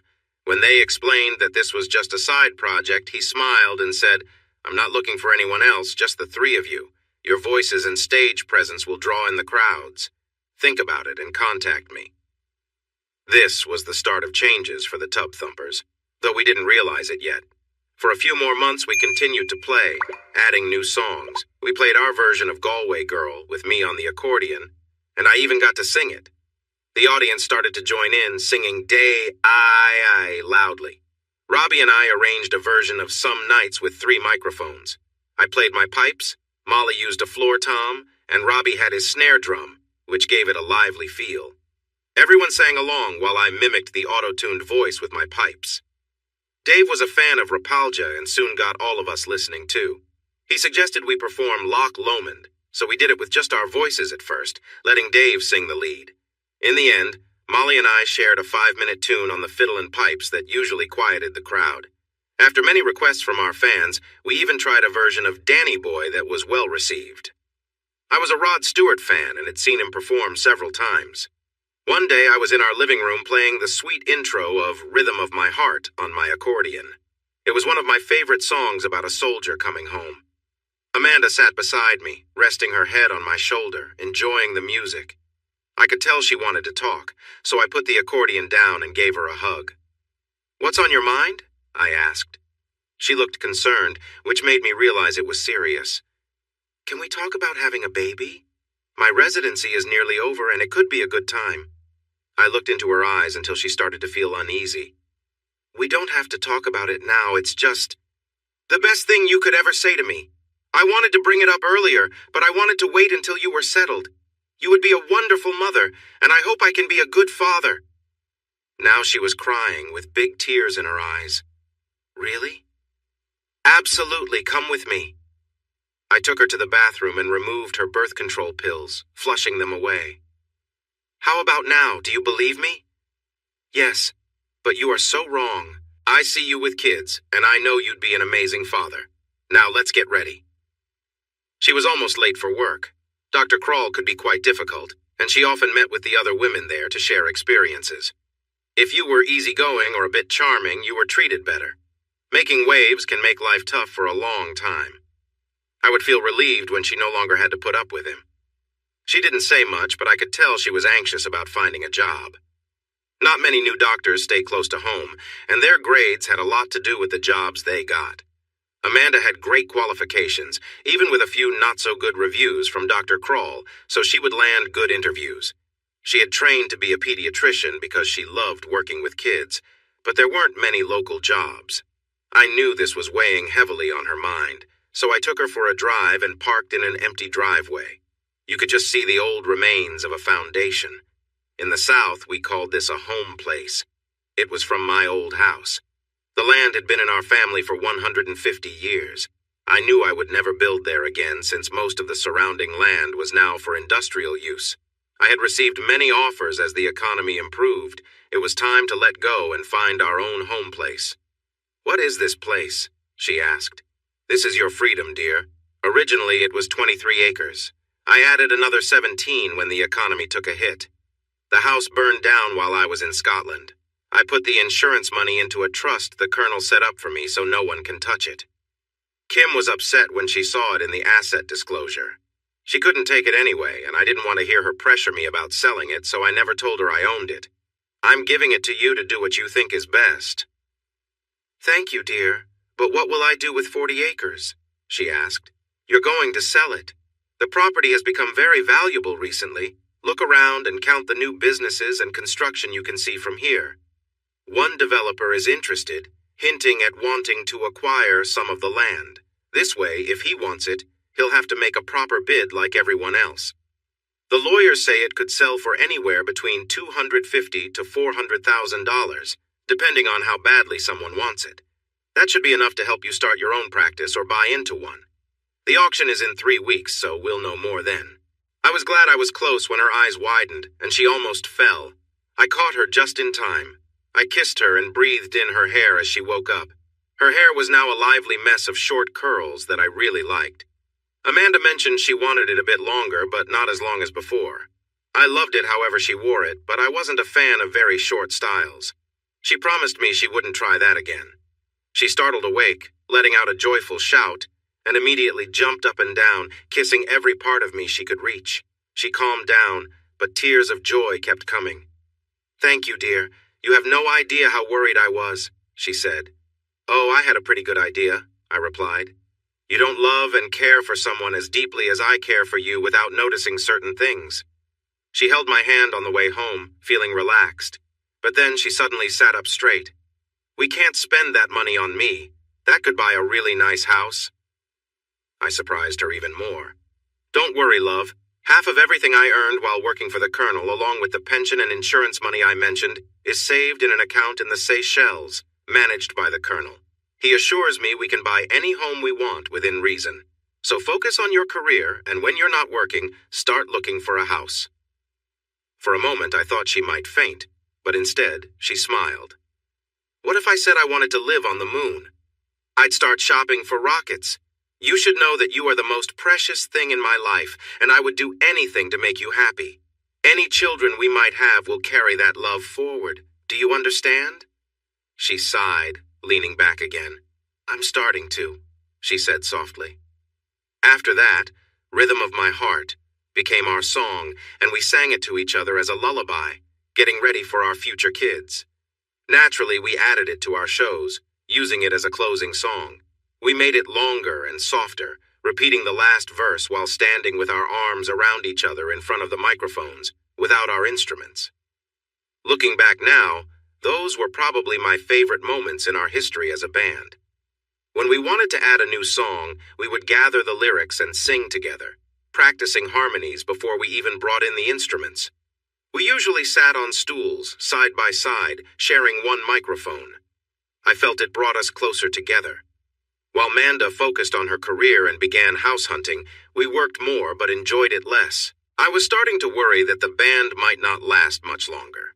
Manda and I had a favorite restaurant, a Mexican place we visited on one of our first dates. I knew the mariachi band there, and one day I noticed that Juan was missing and asked about him. "Juan is quite sick. He has cancer. They caught it, but his hospital bills are huge. He had to leave the band and take extra shifts at his regular job. It's tough for him, and Maria is really scared he might collapse." I thought about it and discussed it with the band. We called in a few favors, rented the local high school football field, arranged for security and medical help, and held a benefit concert. For $12, you could see 6 bands and enjoy 10 hours of entertainment. The local Hispanic churches set up food booths, each trying to outdo the others with spicy and delicious dishes, and all profits went to help Juan. We were the headliners, so we performed last. There was a rock band, a country group, a solo blues singer whom many of us jammed with, a young Mexican band that really energized the crowd, a beach band, and us. Juan's band played while everyone else got ready to perform. We had practiced together a few times for this big moment. After our set, I took a moment to speak to the audience. "On behalf of Juan and his family, thank you all very much. His family has been part of this community for 35 years. Juan and I have been friends since we played football in high school. This money will help him with his expenses and ensure his family has a good life." He was meant to say something, but he's feeling a bit overwhelmed. Instead, he has decided to join us on stage as a thank you. Let's welcome him. The crowd cheered as he came up, holding his trumpet. Even though he was recovering, he looked a bit frail. He waved and then stepped back. "Well, folks, that's the show. Almost. His band, my band, Summer Sounds, and some others who played tonight have come together for a special finale. The next few songs are our way of saying thank you for your support. Let's do this." His band wore mariachi outfits with big sombreros. The beach band wore shorts and bright flower shirts. 2 guys from the country band had on western shirts and cowboy hats, while the rest of us wore kilts. It was a colorful sight. We kicked things off with a song featuring Molly singing "In These Shoes" by Christy McCall. The crowd loved it, and Juan played a fantastic trumpet solo while the beach band filled in with their horns. I didn't play an instrument for this one, but I joined in on the chorus. After that song, we switched to "You Can Call Me Al" by Paul Simon, with Robbie singing lead. Amanda was on stage with us, taking a rare break from her usual duties, and all of us joined together to dance to the beat. As the night grew darker, we moved around the stage while Dave played a key part on bass. The crowd was excited when we finished playing 10 minutes later, and the stage lights went off. At first, the audience thought the show was over, But then a spotlight focused on me, and I began to sing.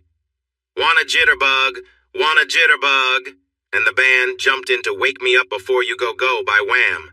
The girls lined up behind me, moving their hands just like in the music video, and we all let loose, jamming for about 8 minutes. A kid from the Mexican band played an amazing organ solo that got the crowd excited. Amy and Molly were on one side of the stage, while Amanda and I were on the other. We had practiced doing cartwheels across the stage before the audience arrived, and I wore my black swimwear. The girls were supposed to wear full black underwear, but when the crowd started cheering, I realized they had chosen different styles. We all ended up together, laughing a lot. This would be a benefit that the audience would remember for a long time. The applause and cheering lasted for 5 minutes. None of us knew that a local TV station sent a crew to film a short piece about the benefit since it was a Saturday and there wasn't much news. They created a nice feature, focusing on our last song. They had to blur the part with the girls doing cartwheels, but it was so popular that they showed it again the next morning. 4 or 5 people posted our performance on YouTube, and we received almost 1 million views within a month. One morning show, wanting to take advantage of our popularity, invited us to appear. After some planning, we all showed up. The host, making small talk, asked for our group name. We wore kilts, the mariachi band wore their traditional outfits, and the beach band's horn players had bright shirts. I quickly blurted out the first name that came to mind. Jalapeno Haggis. The name stuck, and the agent Molly and Rob met helped us make a one-time deal.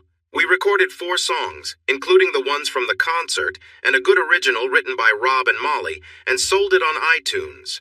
We decided to give all the money to Juan. Tony, Dave, and I started to feel tired of the band. We created it for fun, but it began to take on a life of its own. Amy's agent was encouraging us to sign with him and perform full-time, playing 4 or 5 nights a week across the country, even internationally, where our music might be more appreciated. Tony quickly dashed that idea. I want my daughter back. My ex is remarrying, and her new partner doesn't get along well with Amber. There's no way I would leave my steady job to tour. That would ruin my chances of getting full custody. You guys can go, but not with me. Then he paused and smiled. Besides, I've been talking to Bernie a lot. Her daughter and mine are best friends, so we've been spending time together. Things have changed. Very good things. It seems I might end up with 2 daughters and a wonderful new partner. He had told us earlier that he saved every dollar he earned from the band for a time like this. Dave and I were happy for him. After he and his wife parted ways because of her affair, he faced many lonely years.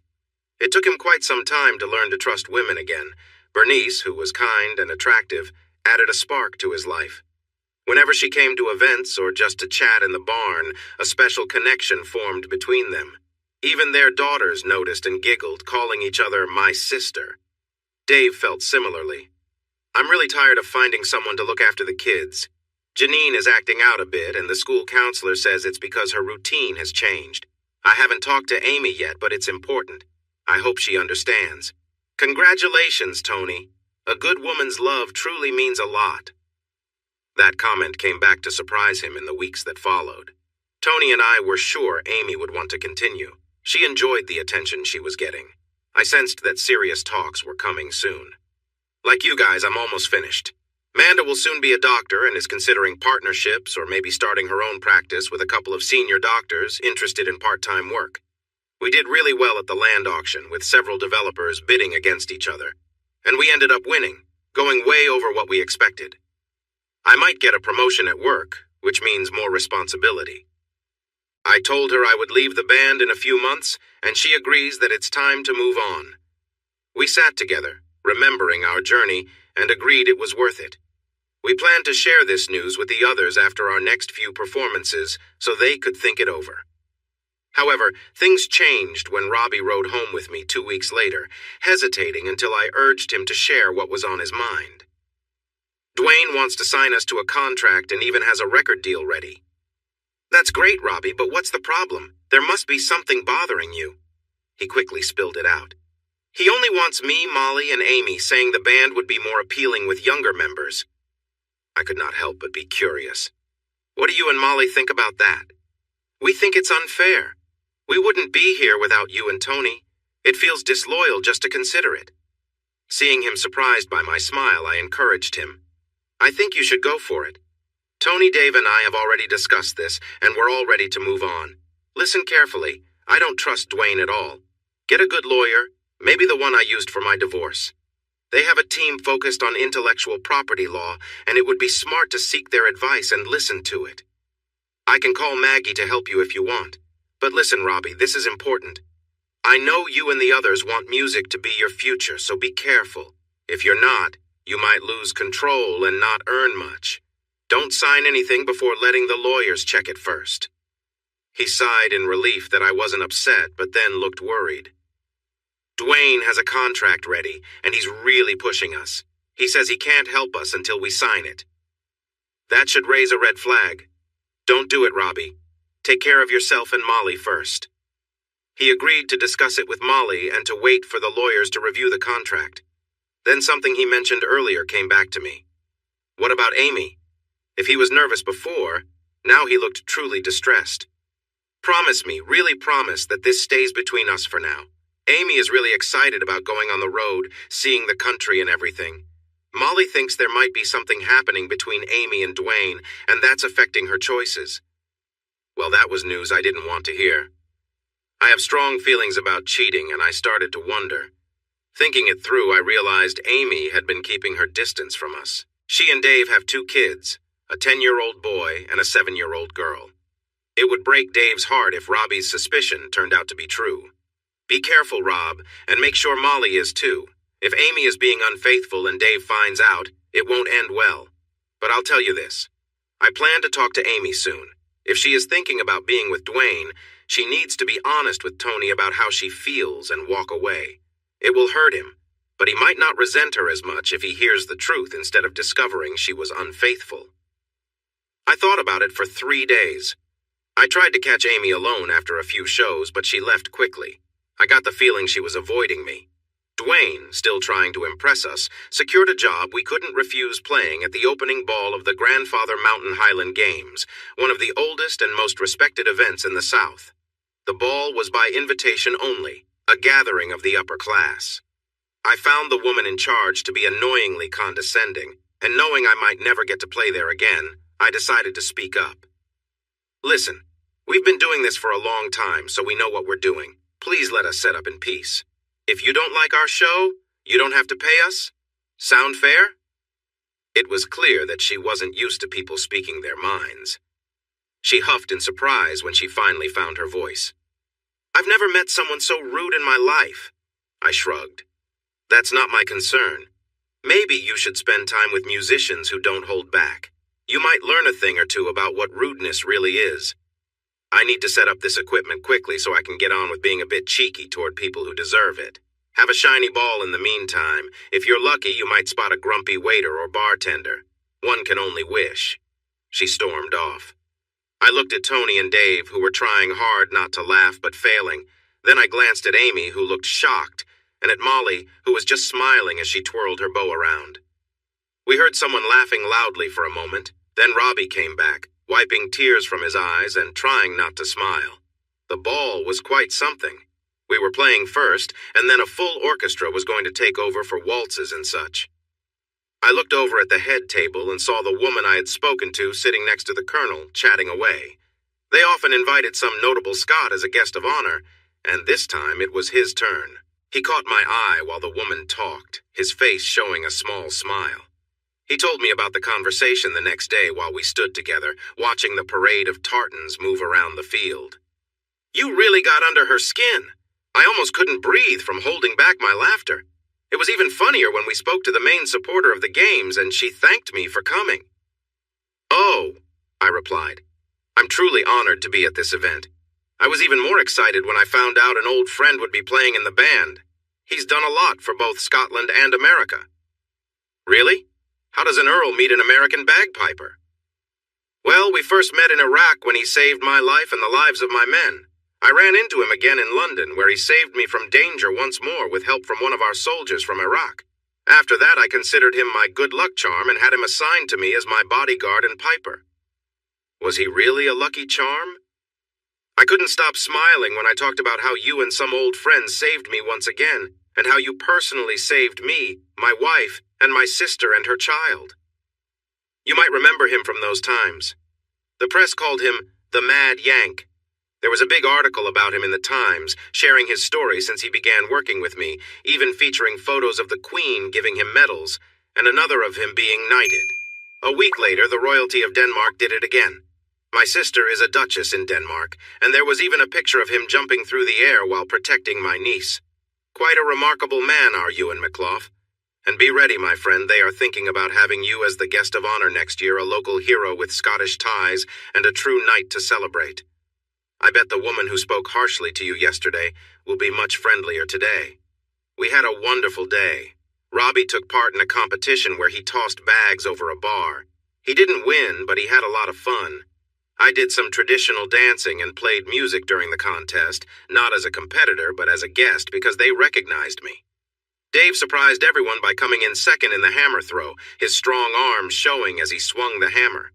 Dave was a solid guy, a bit round in the middle, but he had strong muscles underneath. I thought it would not be wise to make him upset, which reminded me that I needed to talk to Amy. We all wore colorful kilts representing my clan, and marched together as I carried our flag in the closing ceremony.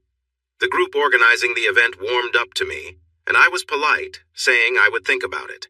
If there were no conflicts, I would be honored to join. After the games, we gathered in the barn for practice and announced that we were done as a band.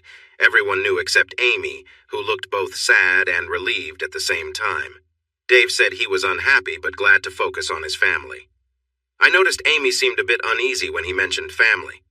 We had 8 more shows lined up and stopped taking new bookings. We held a farewell party at O'Doul's, and it was so full that we had to turn people away. To honor our fans, we performed another show on Sunday afternoon for those who couldn't get in on Saturday.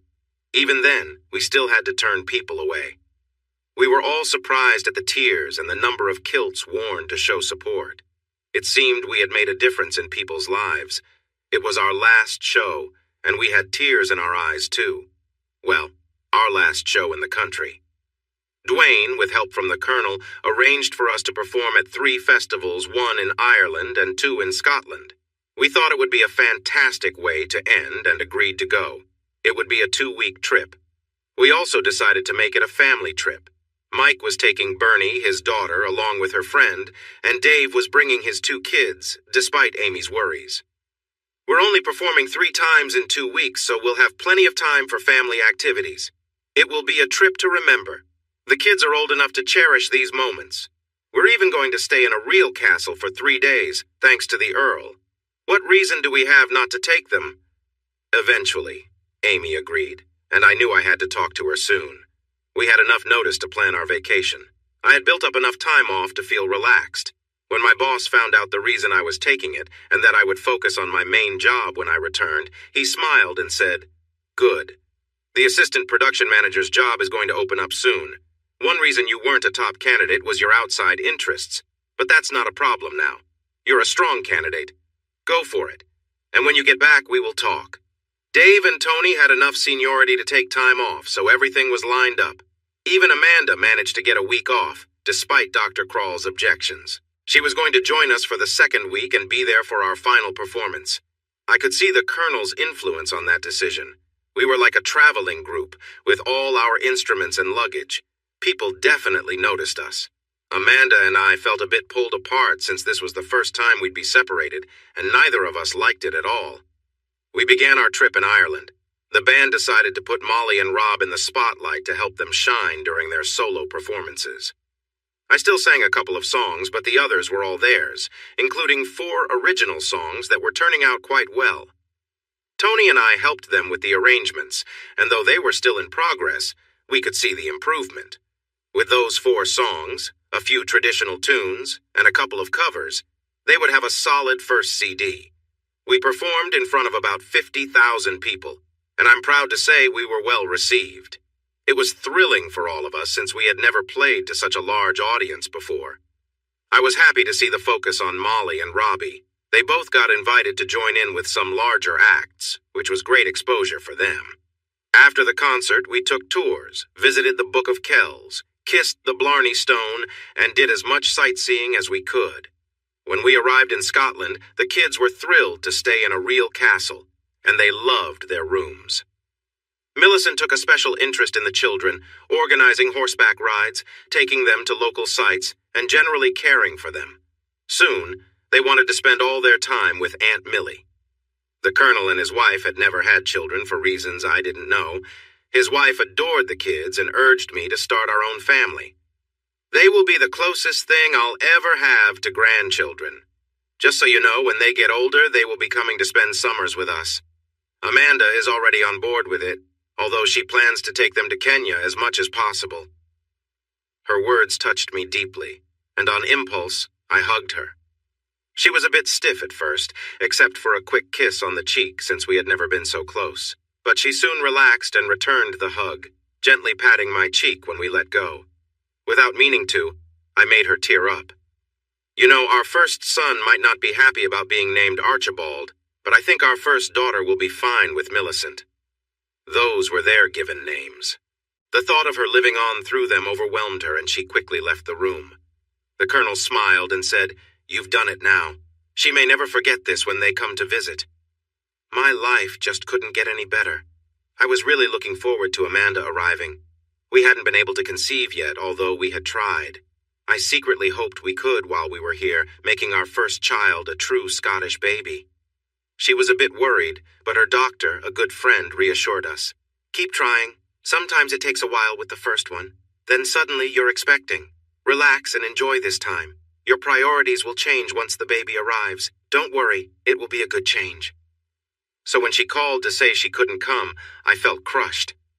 "I can't come, honey," she said when she could speak more clearly. "David had a family emergency and there's no one left to cover. I'm so sorry."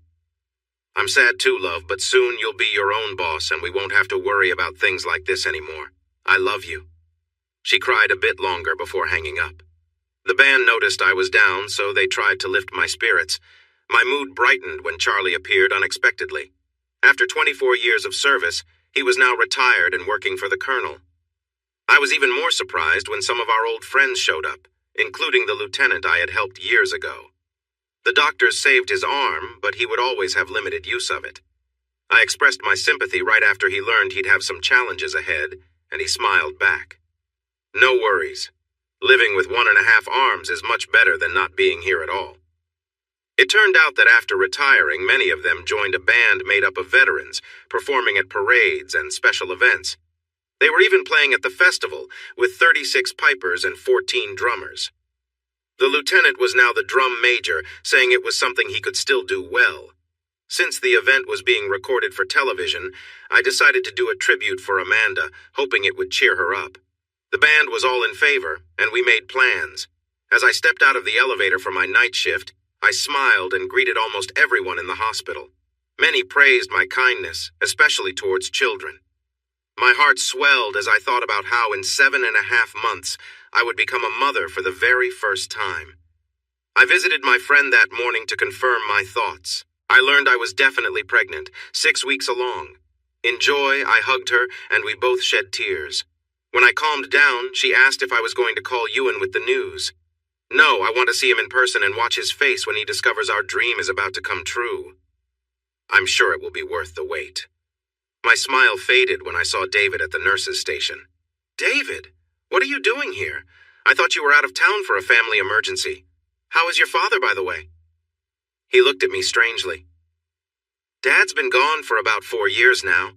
I'm here to take Sally to lunch since I suddenly have a week off. What was so important that you had to work this week? I thought you were going on vacation with your husband. I was surprised when Dr. Kroll said you postponed your plans." I felt pale and wobbly, and he rushed to my side, worried I might faint. He later told me there was an unsettling look in my eyes that scared him. "So, Dr. Kroll made these changes?"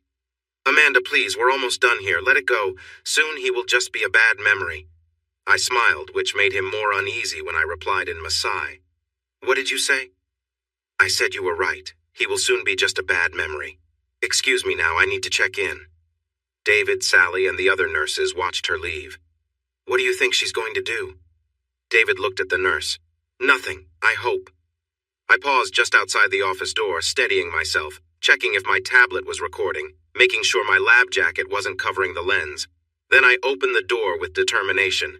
You! How could you do this? There wasn't an emergency, was there?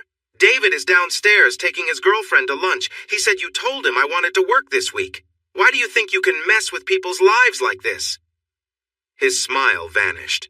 Knowing the door was open and anyone could hear, he closed it and leaned against it, blocking me. I did it because I could. You think your strong husband protects you. He has no power. I have it. I can make it hard for you to find a good job, so think very carefully about what you say next.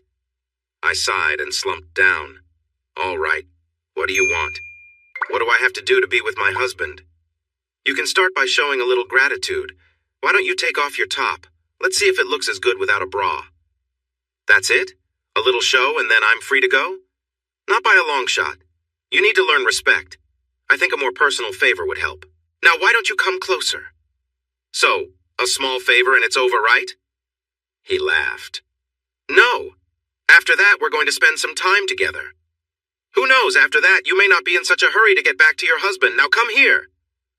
I paused, feeling overwhelmed but resolute. I knelt down and when I got close enough, clenched my fist and hit him firmly in the lower stomach. He let out a high-pitched cry as he fell over. Standing up, I kicked him a few times, one aimed low and the others landing near his face, feeling a crack on the second kick. You arrogant fool! You can say goodbye to your medical career once people see the video I recorded. That is, if you aren't practicing from behind bars. I delivered one more kick, then hurried out of the room, tears streaming down my face. Meanwhile, the hospital administrator was having a rough day. Revenue and donations were down, and patient complaints were rising. His position felt insecure, and he knew he had to turn things around soon. When his computer chimed, he almost ignored it until he noticed the subject line. Lawsuit.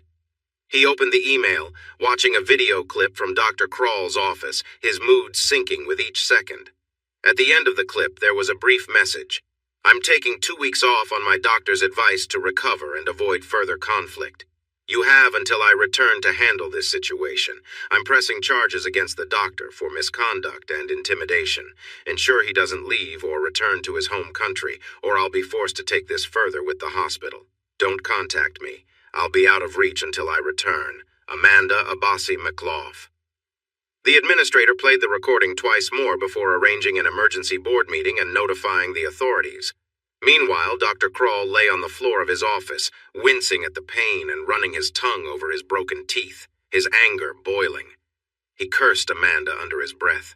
He figured he would have moved on if she'd only done what he expected. As for her husband, he'd held a grudge ever since the man had embarrassed him at the bar. He'd make sure Amanda would never get her certification. Then, with a sudden realization, he remembered. She had recorded the encounter. He panicked, knowing he had to prevent it from becoming public. If that footage surfaced, it could expose other incidents from his past, which he'd managed to keep quiet. He knew he had to leave not just the hospital but the country. If he could get back home, his connections would shield him. With effort, he stood and staggered down the hall toward the elevators by the nurses' station. The nurses looked at him in shock, noticing the blood on his face and coat, asking if he needed help. He grunted a reply, stepping into the elevator and closing the door. Kroll got home and changed his clothes. He took a strong pain reliever to ease his discomfort. He managed to visit his dentist and told him he had been robbed and needed urgent care. He didn't mention that the person who robbed him was a young woman he had been trying to persuade. He sat in the dentist's chair for 3 hours while they fixed what they could and removed 2 teeth that couldn't be saved. After that, he went to his apartment for the last time. He packed everything he valued into 2 suitcases. Instead of making reservations, he went straight to the airport to book a one-way trip home. He had to wait a long time for them to arrange his flight, which required him to change planes twice. He felt relieved when he got his flight confirmations and headed to the correct terminal. 2 men stood behind him, looking very official. Dr. Kroll? I'm Detective James Madison from the Raleigh Police, and this is Sam Tennyson from the State Bureau of Investigation. We need to talk to you at the station, one of them said. Kroll glanced at his watch and replied, his voice unclear from the medication and dental work. I'm sorry, gentlemen, but they just called my flight. Can we meet another time when I return? Agent Tennyson grabbed his wrist firmly. "This can't wait, Doctor. You will need to change your flight to a later time. Please come with us. If you resist, we'll have to take you through the airport in handcuffs. It's your choice." Kroll sighed and walked with the officers for a short time before he suddenly ran. With the pain medication slowing him down, he barely got 20 steps before the detective caught him from behind. He was handcuffed and led out of the airport. I unexpectedly came across Amy and Dwayne while they were very close to each other, locked in an embrace. I didn't say anything. I simply reacted. Amy flew back from the force of my pull and hit the floor, sliding against the wall. Dwayne turned around, and if he was upset before, he was furious when I started giving him a good beating. Suddenly, Amy jumped on my back, yelling, "Stop! Please stop! You're hurting him!" I let Dwayne go then and pulled Amy around to face me. "Are you worried about me or him? It doesn't matter because I'm finished. You should get rid of him. We need to talk and don't even think about saying no, or I'll have a serious word with Dave." She helped him get up and out the door. I watched as he limped down the hallway, leaving a trail on the carpet. Amy quickly moved away from me but stayed in the room.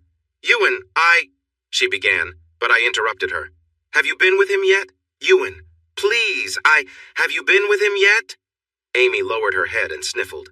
I took her hair and lifted her chin until our eyes met. "Have you been with him yet?" "Yes," Amy nearly cried. "I didn't mean for it to happen, it just did. We have feelings for each other, so please don't judge us." She regained her strength and stood taller, ready for my response. I sighed deeply, feeling true regret. "This will hurt Dave. Do you know how much he loves you? He's so happy the band is done so he can focus on you and the kids. You're risking a good life, Amy. If you go through with this, you might lose your children. A judge wouldn't give custody to someone who travels all the time, especially if the income isn't steady.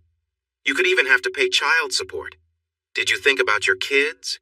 Even if they don't hate you, how will you stay connected, calling them from different places at strange times? You'll miss all the important moments, games, dance recitals, first crushes, and first kisses while you chase your dreams. And Dwayne, be careful. If he has pursued one married woman, what's to stop him from going after another in the future? You might end up losing everything for nothing. As for your other partner, what makes you think he'll trust you? You've already betrayed your husband and kids. What if someone higher up gets interested in you? Won't he worry about that? Even if you end up together, it might not work out well for either of you." She slowly sank into the couch, my words hitting her hard. I stood up to leave. "Please, do me a favor, Amy. Don't tell Dave until after the show. Let him have a nice memory of playing on stage with you for the last time. But afterward, within a day, you must tell him your plans. If you don't, I will." I walked toward the door and looked back one last time. "Oh, and Amy, you're no longer my friend or Amanda's. If you need to contact me for work before the week is over, you can. Otherwise, we are finished. I won't be able to look at you without feeling disgust. Goodbye, Amy." The reality of her choices seemed to hit her, and she started to cry, trying to speak as I closed the door. I hurried out of the hospital, called a cab, and rushed to the airport. During the ride, I sent a video to the hospital administrator and the local police. Later, I found the administrator. She had called the police while loudly complaining about how terrible the doctor was. The police arrived looking for both me and Dr. Kroll. Since they couldn't find us, they decided to keep an eye on the airport and sent a photo of the doctor to airport security. A camera quickly recognized him, and the police were there in no time. They were surprised when the doctor tried to resist. They had to handcuff him and take him through the terminal to a waiting car. I heard the commotion and thought they had caught a drunk or a thief. I didn't even look up. I had rushed to the airport in my lab coat and scrubs, only thinking about getting to Ewan. In my panic, I almost forgot my passport. I remembered the colonel telling me that if I ever needed anything, I should call him at any time. Fumbling through my purse, I found his card and dialed.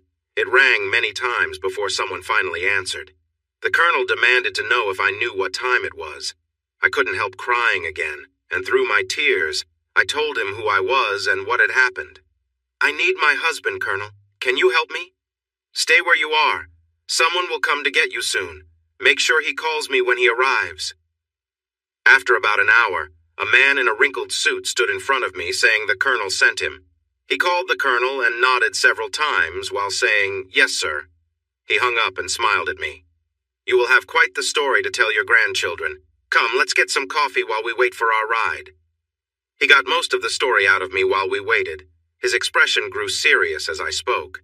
Just then, a shadow fell over the table, and he looked up to see a SAS lieutenant and an American pilot.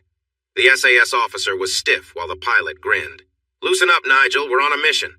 He turned to me. "Don't worry about him, ma'am. Someone important just messed up his vacation. Your taxi is right outside." The taxi turned out to be a military helicopter which took us to Fort Bragg. There, 20 more SAS soldiers were waiting by a plane, their training interrupted. I moved quickly from the helicopter to the plane, and we were airborne towards Britain in no time. I tried to relax in the uncomfortable seat and dozed off while the men talked quietly. I woke up suddenly and listened to the soldiers in front of me. "Who is she?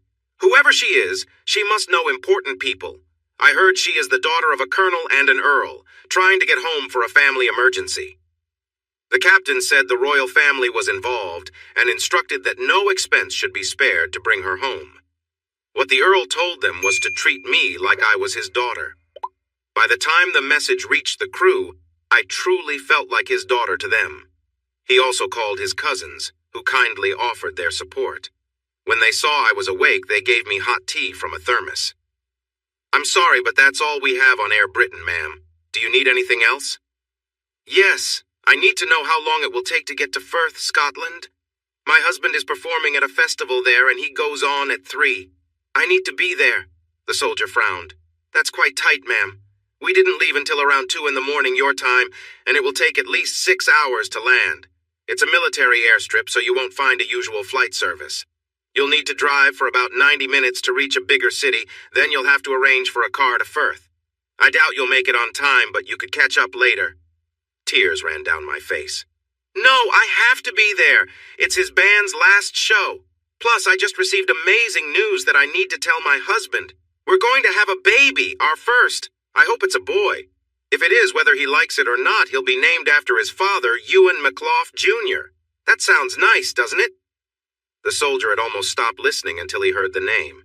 "Is your husband Scottish?" "No, he's American, but he served in your country for nearly 4 years. Does your husband have a nickname?" "Not really. The papers called him the Mad Yank for some of the things he did. Does that count?" He nearly stumbled, so excited he was, standing up quickly and going to talk to an officer. The officer returned to me soon. "Ma'am, can you describe your husband, or better yet, do you have a picture?"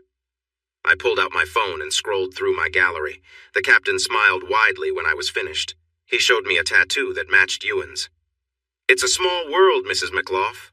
I served with your husband. He is indeed a mad Yank, but a good man, someone you can count on. Now tell me your story." I shared our journey together from the day we met until now. The captain nodded, asked a few questions, and then went ahead to use the radio. I dozed off again, feeling emotionally drained, waking only when the plane landed.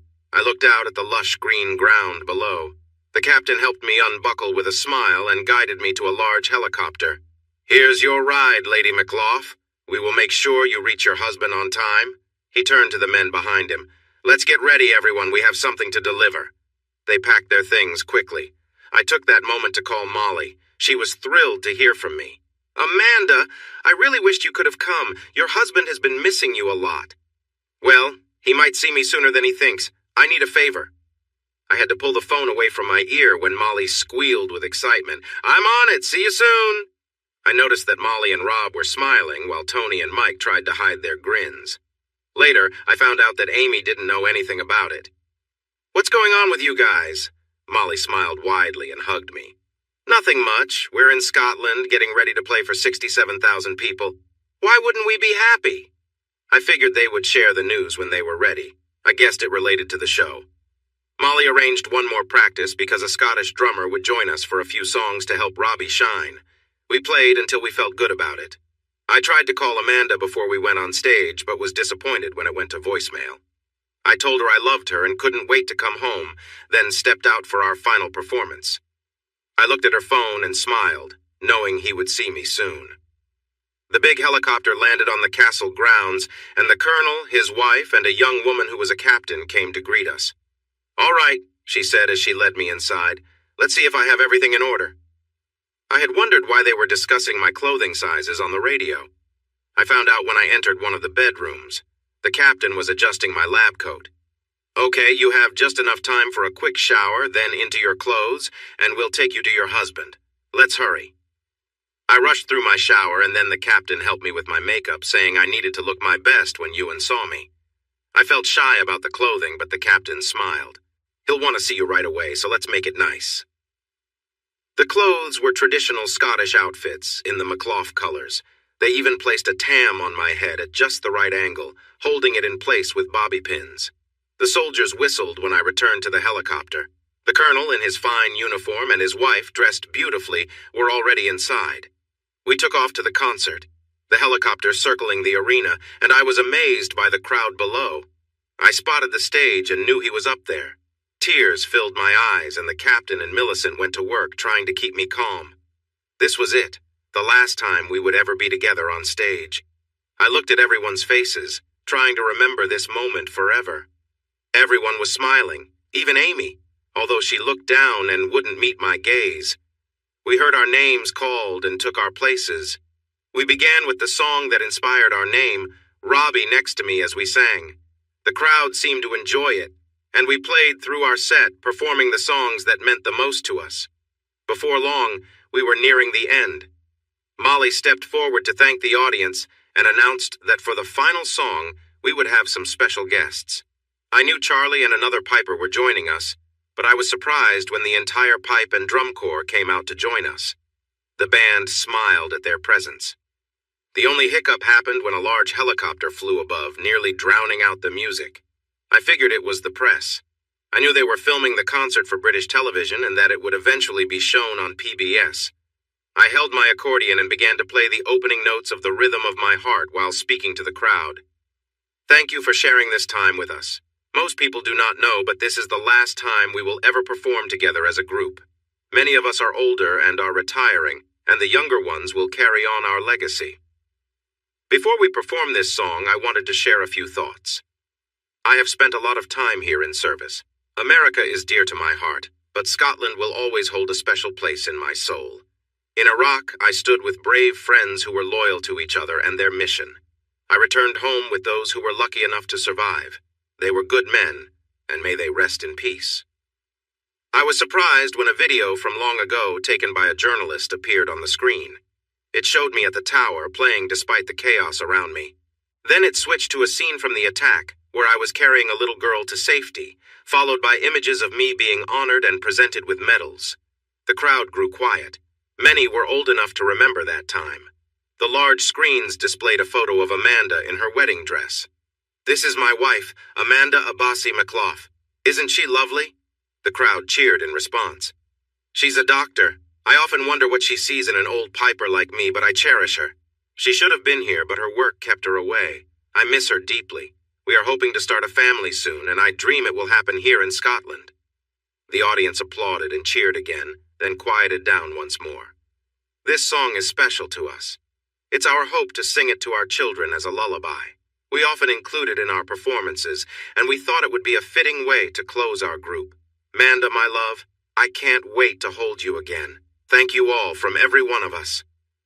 We began to sing, and Molly gently helped me set down the accordion, allowing me to focus solely on the vocals.